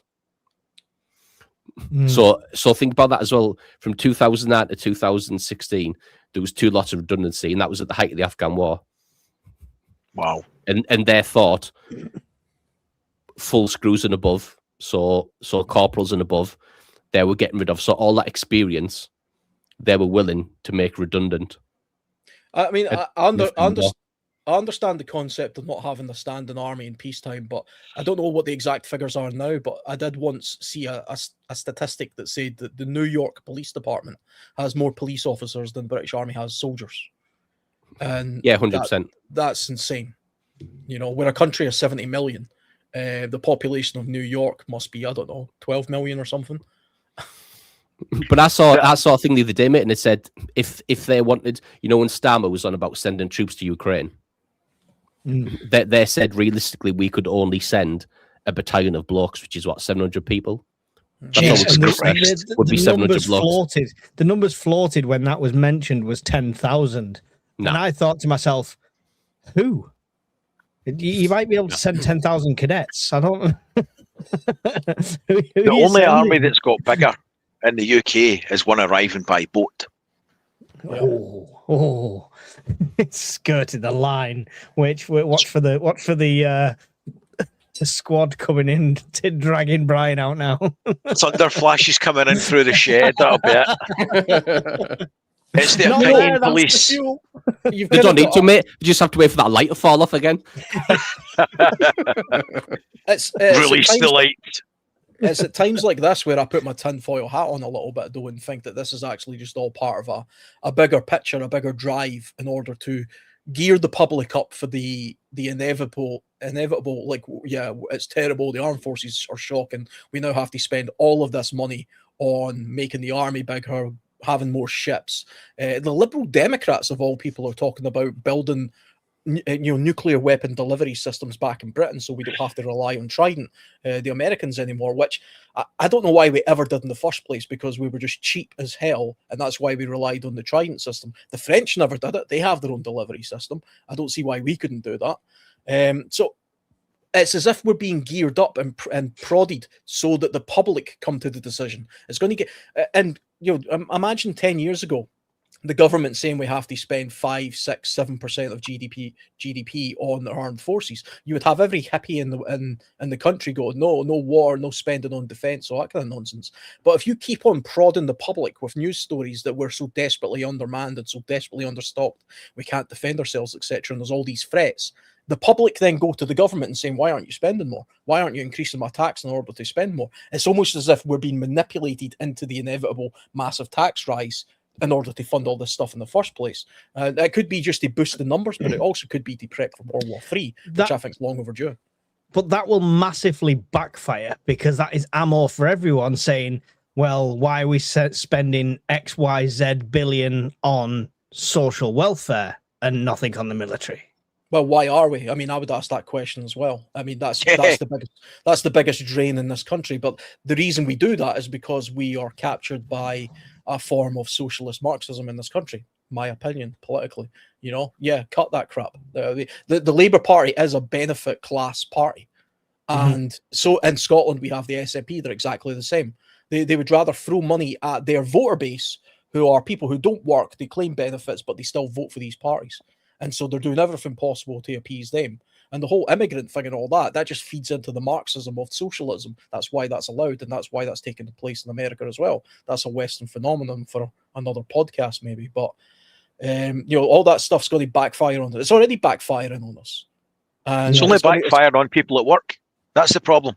Yeah, my tax is astronomical. I don't even make a lot of money, but I'm half of my salary is just bloody tax. If you factor in all the other stuff.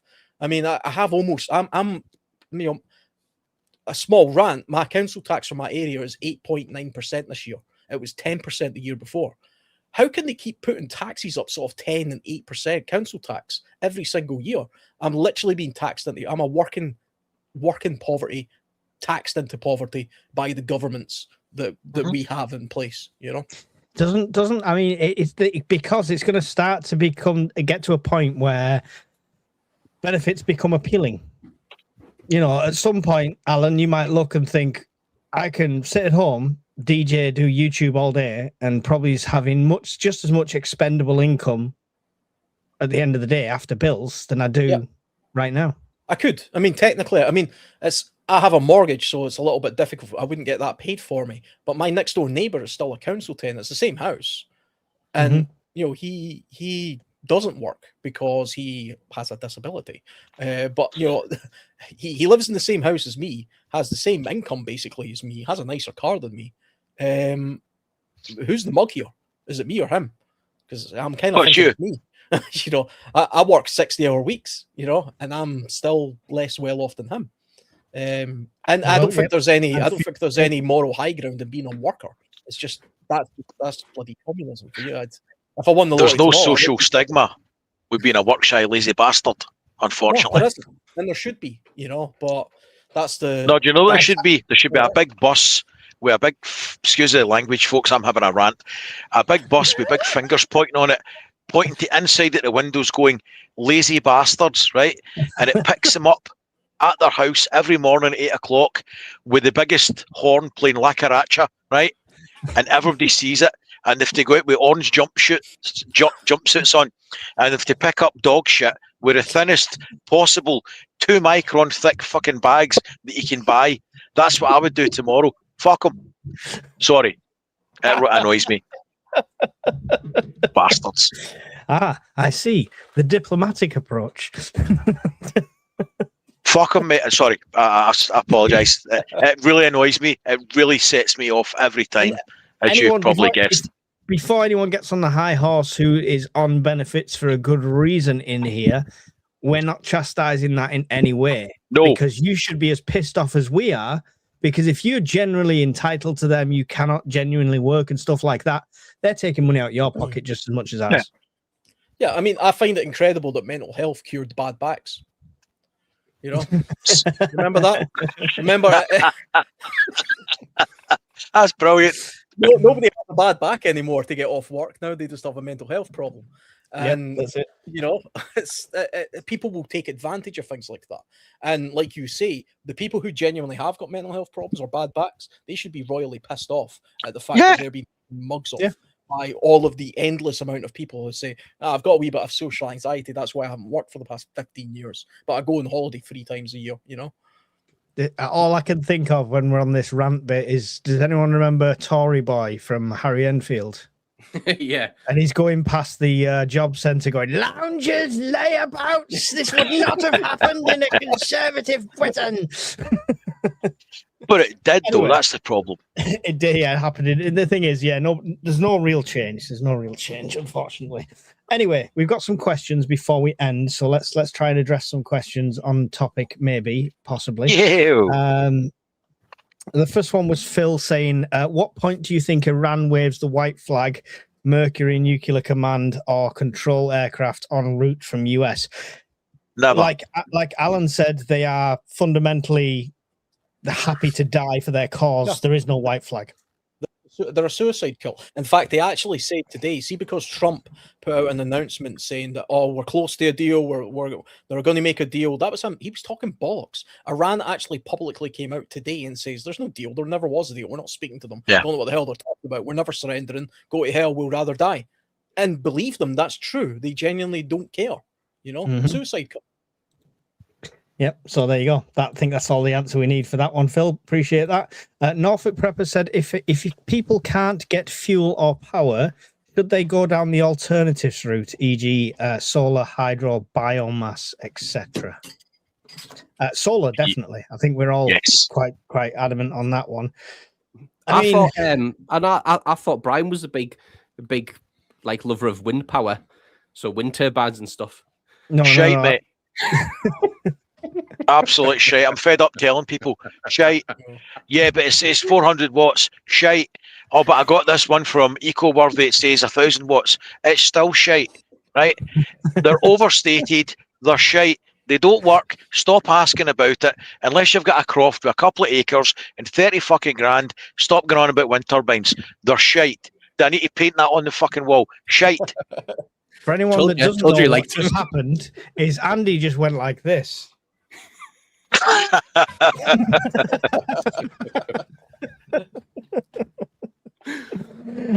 Okay, yeah, there you go. I mean, hydro, biomass, I don't really know much about biomass. Hydro, if you've got a flowing river, 100%, I think hydro is a good one. You'll never get as much power as a sunny day with solar or a mediumly sunny day with solar, but it's 24/7 generation. Yeah, it's all the time, right? It's better until you've got to go up there every single day and clean out the leaves and silt and shit, right? There's a manual task involved with it. So if you can afford to do this stuff, if you can afford to do this stuff, there's no reason not to, right? That is the case. Definitely, 100%. You know, I mean, I would love to put solar on my house. I literally can't afford it, and I'm not going to take finance out on that just now. I'd rather get a wood stove and then run to the woods when it all goes completely to hell. But you know, if you can afford to do it, definitely do it. Yeah. Hey, I've done it before. We know. We turned up to the island and there's a 4-star hotel. There you go. RAF base. I would be living like that so well.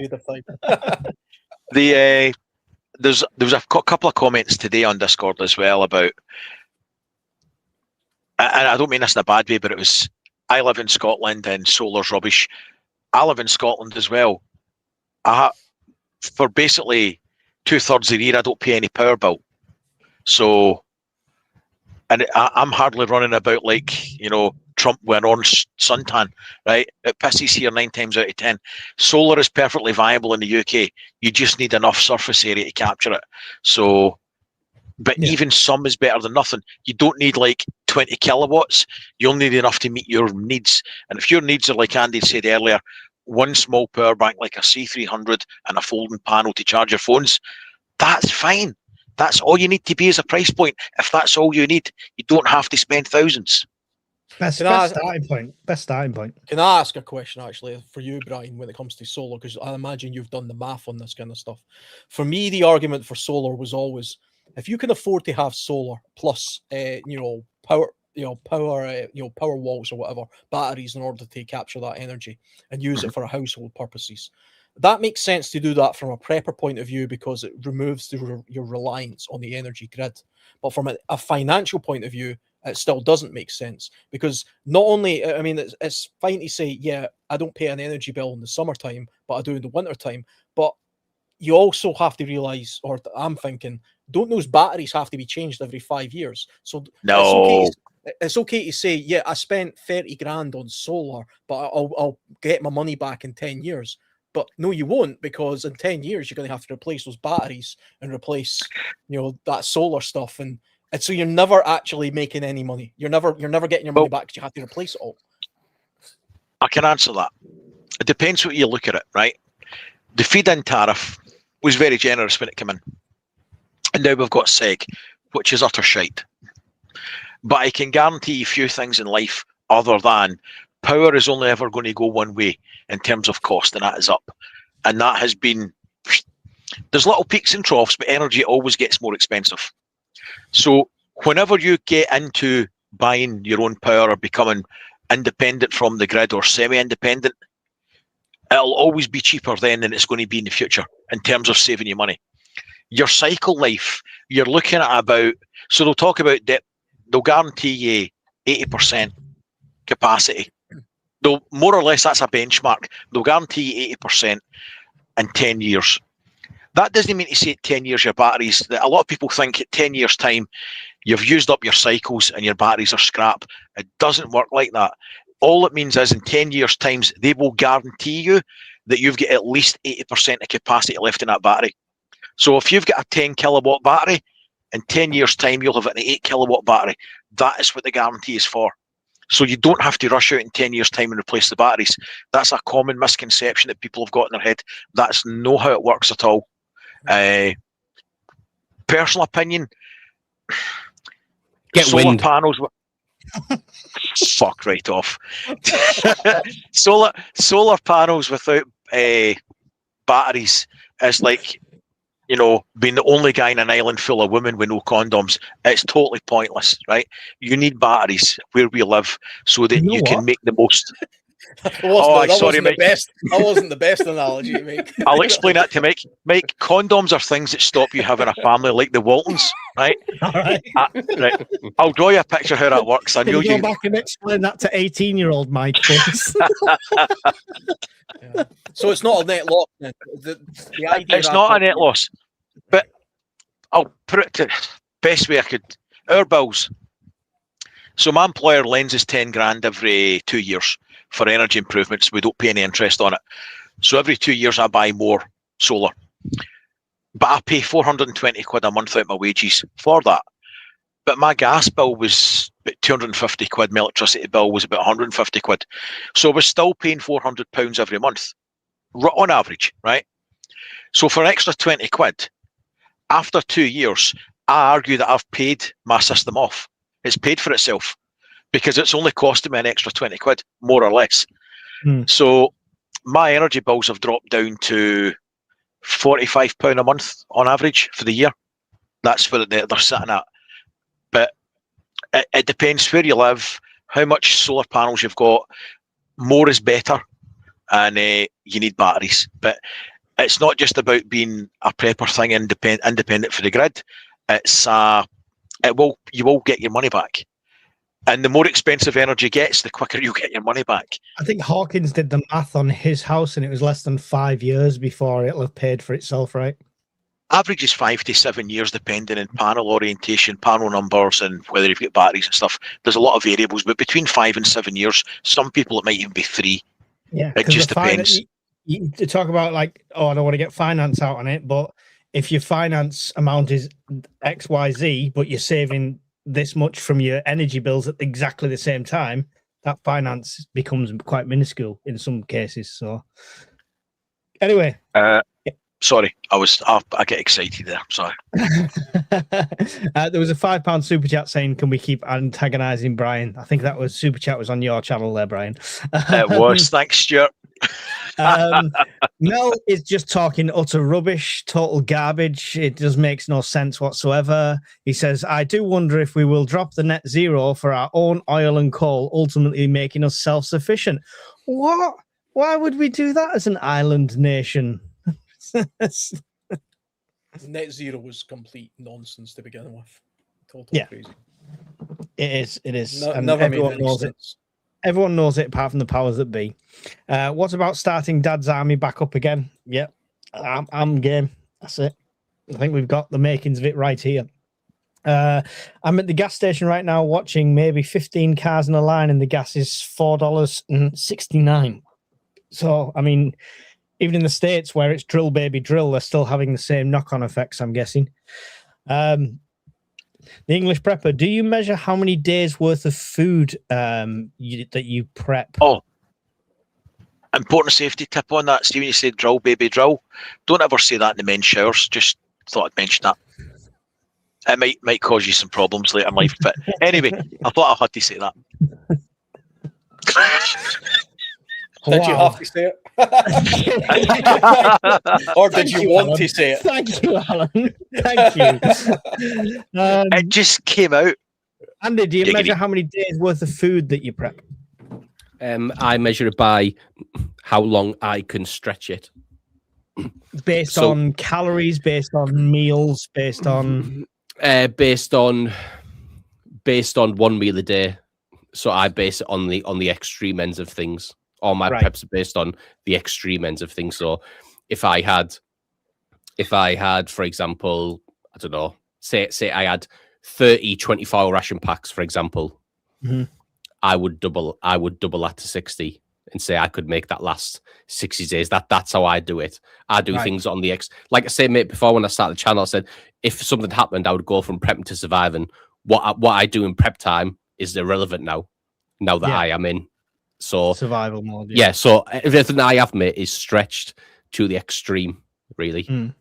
Brian, I know you track yours similar sort of way to what I've done with my Excel sheet, where you've got the number of cans and stuff like that.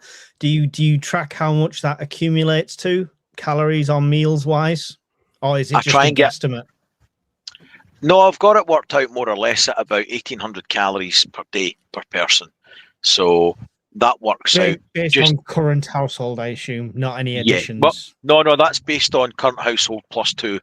Plus, I'm going to start adding in more of those energy bars for the undesirables who turn up. Yeah. So here's a bar of chalk. That's 2,000 calories. Have a nice day. Now fuck off. Yeah.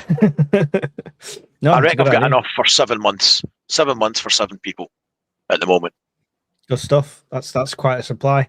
Alan, the non-prepper, do you measure how many days worth of food you prep? Do you even check the cupboards and work it out? Not to the extent that most of the audience here and you guys will do. Genuinely, I did a couple of months ago do a bit of an inventory check, if you like, because I've got a food pantry, and I've always been somebody who bulk buys a few items anyway, like certain tins and olive oils and certain grains and stuff like that. So I've always kind of did that anyway, but it only amounts to a few weeks worth.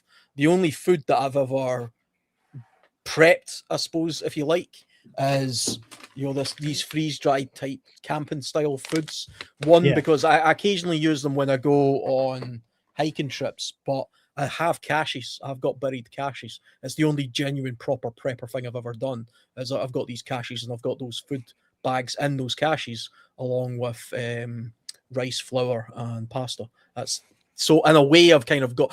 I've got more food buried in holes than I have in my house. Andy's laughing at something. I've got to know what it is. He's sitting there pissed himself laughing. It's on the screen. It's on the screen. Do you Fuck need all off. of that, or just a good winter? Motherfuckers.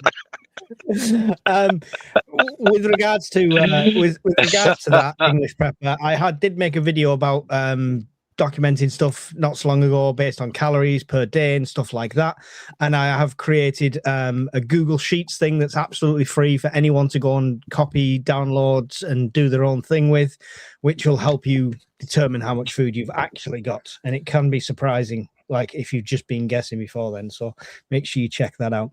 Is it true TA centers usually keep a stock of small arms? It makes sense if it came to the crunch that they'd need to arm Dad's army, possibly SLRs. Andy? Yes, they do. And so the difference with those, mate, is so you keep weapons and ammo are kept separate in two separate locations of the camp. The difference where it comes into, and obviously that's, so I used to run the armory, mate, when I was in the army in my last unit. So only myself and the BQ had the codes to the safe. So you'd have to go into the guard room and you'd go in the safe, get the keys out, go in the armory. Yeah. The difference with TA sentences, mate, they are literally policed by the police. So all of their alarm system is linked into the local armed forces unit. Not armed forces, sorry, the local firearms unit. Right. So if anything happens, that alarm goes off and it gets sent straight to your local firearms unit, and then there comes straight out. That's the main difference, because obviously TA camps are only manned 9 to 5 Monday to Friday usually, Right. and the odd weekend. So that's the main difference. But yeah, they have got weapons on TA camps usually. There you go. Cheers for the question. Not sure what you're planning. Best not tell us. Question: have you guys tried these terracotta pot or sand and gravel water filters? Seen them, not tried them. Anybody? Nope. No. I've had a go at making something like that before, but it was purely just out of fun. There was no. Did it work? Something I would. It worked. Yeah, it worked. You can get clean water from it if you do it properly, but there's much easier ways and cheaper ways of doing it using bags and plastic barrels and buying proper filters, which is a safer way of doing it, because doing the homemade terracotta style stuff, it's never foolproof, and you can't see the stuff you try to prevent. That's, remember, it's only a filter, not a purifier. If you're going to save money with prepping, make sure it's not on your water and the stuff that's going to sustain your life. Like, if you buy a cheap stove and it goes wrong, then you're going to eat cold meals, but you're still going to eat. If you cheap out on the water filter, you're going to shit yourself to death.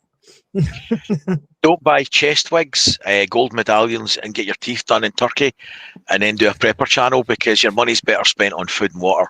Just going to throw that out there. I think he had a wind turbine as well. Aye, fucking Barry Gibb. You boy. Sorry. So, but Wishful says, sorry if it's been covered, or asks, but what's the easiest and most cost-efficient heating system with no gas or electric mains? Sleeping bag. Good answer. Sleeping bag, mate, in a hot water bottle. Yeah. Heating yourself is much easier to heat a room. Yeah, that's a great answer. Yeah. I feel like an asshole. I was going to say set the neighbour's house on fire. I was way off. I got it totally wrong. I mean, no gas or electric. You've still got your diesel heater, right? Diesel heater. That's for solar. Can you run a heater like that off solar? Is there anything like that? Well, I could run an electric heater off the battery bank in the solar. So a little blown air heater that's down there, it runs on 1,000 watts. So on a full charge of the domestic batteries, excluding the power banks, I could run a heater for 22 hours. Okay. In theory.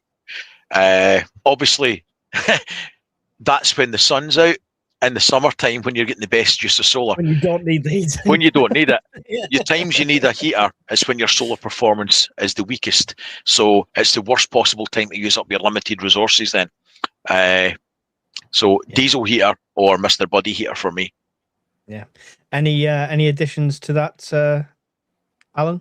No, I don't think so. I mean, other than if you needed to relegate yourself to a particular room, and you'd be amazed how easy you can heat it up. And there's things you can do to make your home more thermally insulated, with decent curtains, carpeted floors, draft excluders, that kind of stuff. And the room I'm in just now is a normal double bedroom sized room. And just me in here by myself and a couple of computers running. The temperature in here is, well, it says it's 19.8 degrees on this. It feels a little bit warmer than that, to be honest. But there's no heater on, and it's quite cold outside at the moment. So you can heat a room like this quite easily. And if there was a couple of yous in here with a TV on, just layering, I spend days under tarps in the winter, and I'm never really cold because I'm dressed properly. My 24-hour blackout thing that I did taught me quite a lot, because it's still winter when I did it, obviously. So it's amazing how quickly the temperature in a house that you think is well insulated can drop. And I think Andy's spot on. Sleeping bag, layers. I had gloves and coat on, and that was the best thing.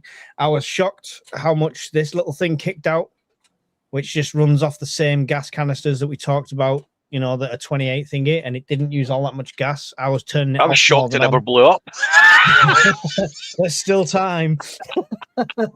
And believe it or not, the other one is I had like 3 or 4 candles just burning next to me, and at one point I had to blow 3 of the candles out because I was using them as a light source more than heating. Didn't even think about the heating, but I had to turn the candles out and use the little light on top of the C300 because it was it was getting too warm just with the candles. So you'd be surprised what works quite efficiently. That power bank there, the little one that I showed a minute ago, and the electric blanket, that'll run that electric blanket for between 5 and 7 hours. So if you've got a few of you in the house and it's not even bedtime, you could be sitting around on the couch or on the floor on a blanket with that round you and another blanket on top, and it'll keep you toasty warm in the coldest of times and not a lot of power. Yeah. For anybody who's interested in keeping a small area warmed, there's a few YouTube channels about the traditional way Japanese people heated themselves in their houses, because their houses are traditionally terrible when it comes to insulation, literally paper walls and stuff like that.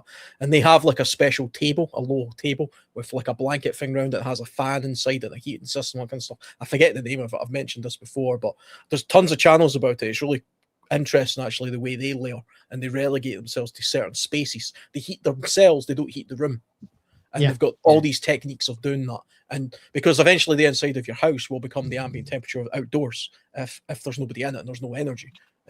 But the way the Japanese do it is incredible. Yeah, that's cool. I'll look into that. Hopefully that helps. Wishful will be 2 more questions and then we can let everyone go, because we've hit the 2-hour marker here. I have a log burner, but wonder how other possibilities for family who don't have this. I think that was just a follow on from her question there. So log burner is the goal for a lot of us. I think it's circumstance and houses, and government's doing everything to make them illegal. They're trying everything to ban them. They tried it up here as well. Absolute wankers. Yeah. Last one here from Scoop, the White Adder. Did you not see what happened the last time when our subs tested their launch systems? USA maintained these. We're getting conned. I assume he's talking about the lovely spiral display that the Tridents did on 2 test fires, right? That must be that one. What about modern version of Churchill's Civil Defence Corps? Yeah, same as the Dad's Army thing. I think you're good. We've got other questions in there, but I am going to have to let the guys go because it's been 2 hours. Brian's on a 5-can limit, so I've got a can and a half left. I'm good. It's all right. You're okay now. No, we will. Any other questions? Tune in next week when we'll do a Q&A. It'll be an update on the state of the nation. It'll be an update on the state of the war in Iran, followed by nothing but Q&A. Because you guys are so active in these. We have over 300 people in here. And if we get some questions in, we can spend a bit more time doing them. So tune in for them next week. Alan, what's coming up on your channel this week for people to, or this month for people to look forward to? I think there's a kit review coming up. There's another walk and talk thing that I'm doing. And I am, as I've said for the past few weeks, still behind with the proper stuff. But I've got some footage that I need to just finalize, and I'll get some proper camping stuff up there as well. So, because my channel is mostly, I say it's outdoor based, but the past couple of months it's been mostly kit reviews and stuff. But if you're interested in that, that's there. Awesome. That's the World Survivalist. I'm sure they'll put the links in the chat for you, so make sure you go and check that out. Brian, what's going on your channel this week or this month? I don't know. It's just all shite, really, isn't it? That's just random stuff. I've not got a plan. I've got a backlog of stuff to do, and I've not got round to it yet. So that was the last one. A knife. So the channel members voted the next giveaway they want a knife. So the budget's 90 quid. I'm going to get the best knife I can for £90, and we'll review it. And then send you some links. Good man. And then one of the channel members, you get it. If they're over 18, and by the way, you're going to need to prove it, because I ain't doing time for sending a knife to a child. Are you going to get something off Raven Forge, Bri? No. No. I got to, first time I've bought anything from them, no harm to them, but I got 2 of the lucky bags, and they were... That's nothing to do with Raven Forge. What idiot buys a lucky bag? That's what I would say. It would have fit you better if you'd used bags throughout your life, I'm going to say. It would have saved a fortune. Oh, dear. I just randomly wanted to see what was in them. So, and I'm not into knives. I prefer things that go bang. So, like your condoms. Oh, your light fittings. Oh, dearie me. Andy, you were asking about content on the Discord. What's coming up on your channel? Yeah. So I'm flying to Poland, mate, next week. Oh, nice. So I'm going to do an EDC video of what I'm taking to Poland. And I know most people know I was in the artillery, but I think people assume that I did light guns or something similar. But I didn't. I was actually precision fires. So I was all to do with missiles. So someone dropped something in the Discord, mate, that wanted to know the difference between Patriot missiles, what the payload was, how they interact with drones and all that type of stuff. So I'm going to throw a video out on that as well, mate, I think. Oh, awesome. Nice one. Look forward to that. So there you go. So make sure if you've took the time to join us today, whichever channel you've joined on, make sure you take the time to go and check out the other channels. On my channel this week, it's more ranting and rambling and interviews and all sorts of rubbish. So yeah, that's so if you're watching on one of the other guys, you can always check out mine as well. All the links are usually in all the videos. I've started putting the links in properly, so you can link to all of these guys' channels. They're all linked below, including some of the panel members that are not here at the moment. So make sure you take the time to go and check all them out. It would be much appreciated. Andy, final thoughts on this subject and then goodbyes?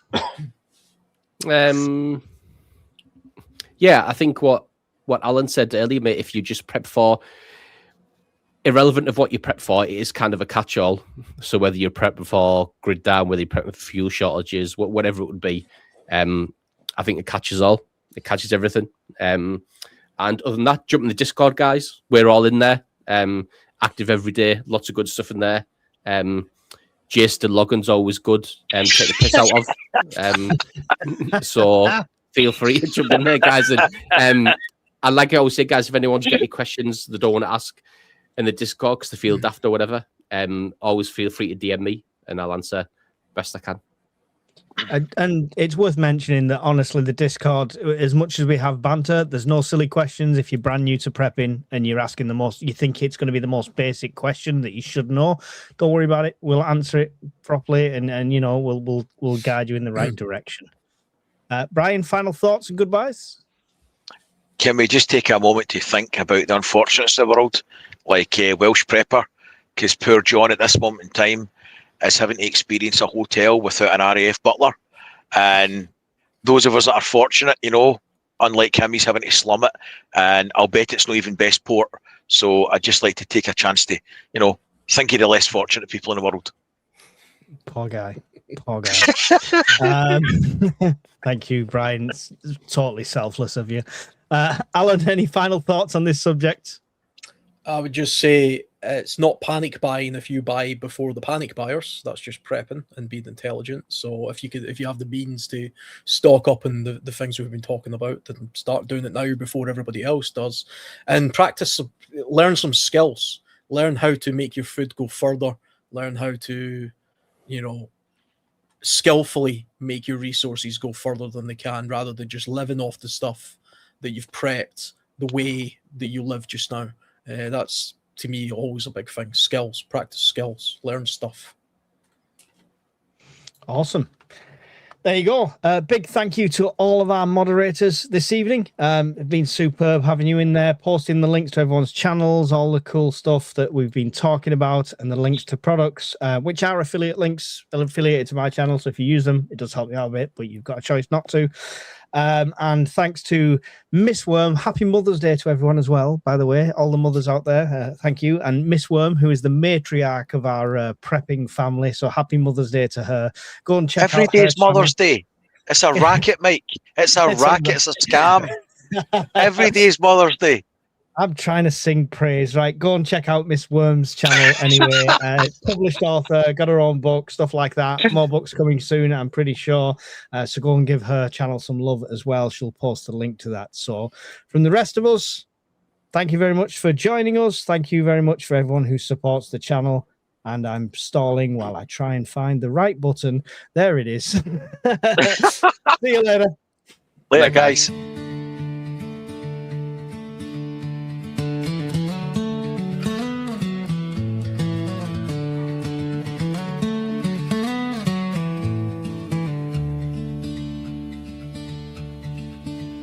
Round the fire warm and bright, stocked up food for the night. Got our plans set in gold for the days when it's cold.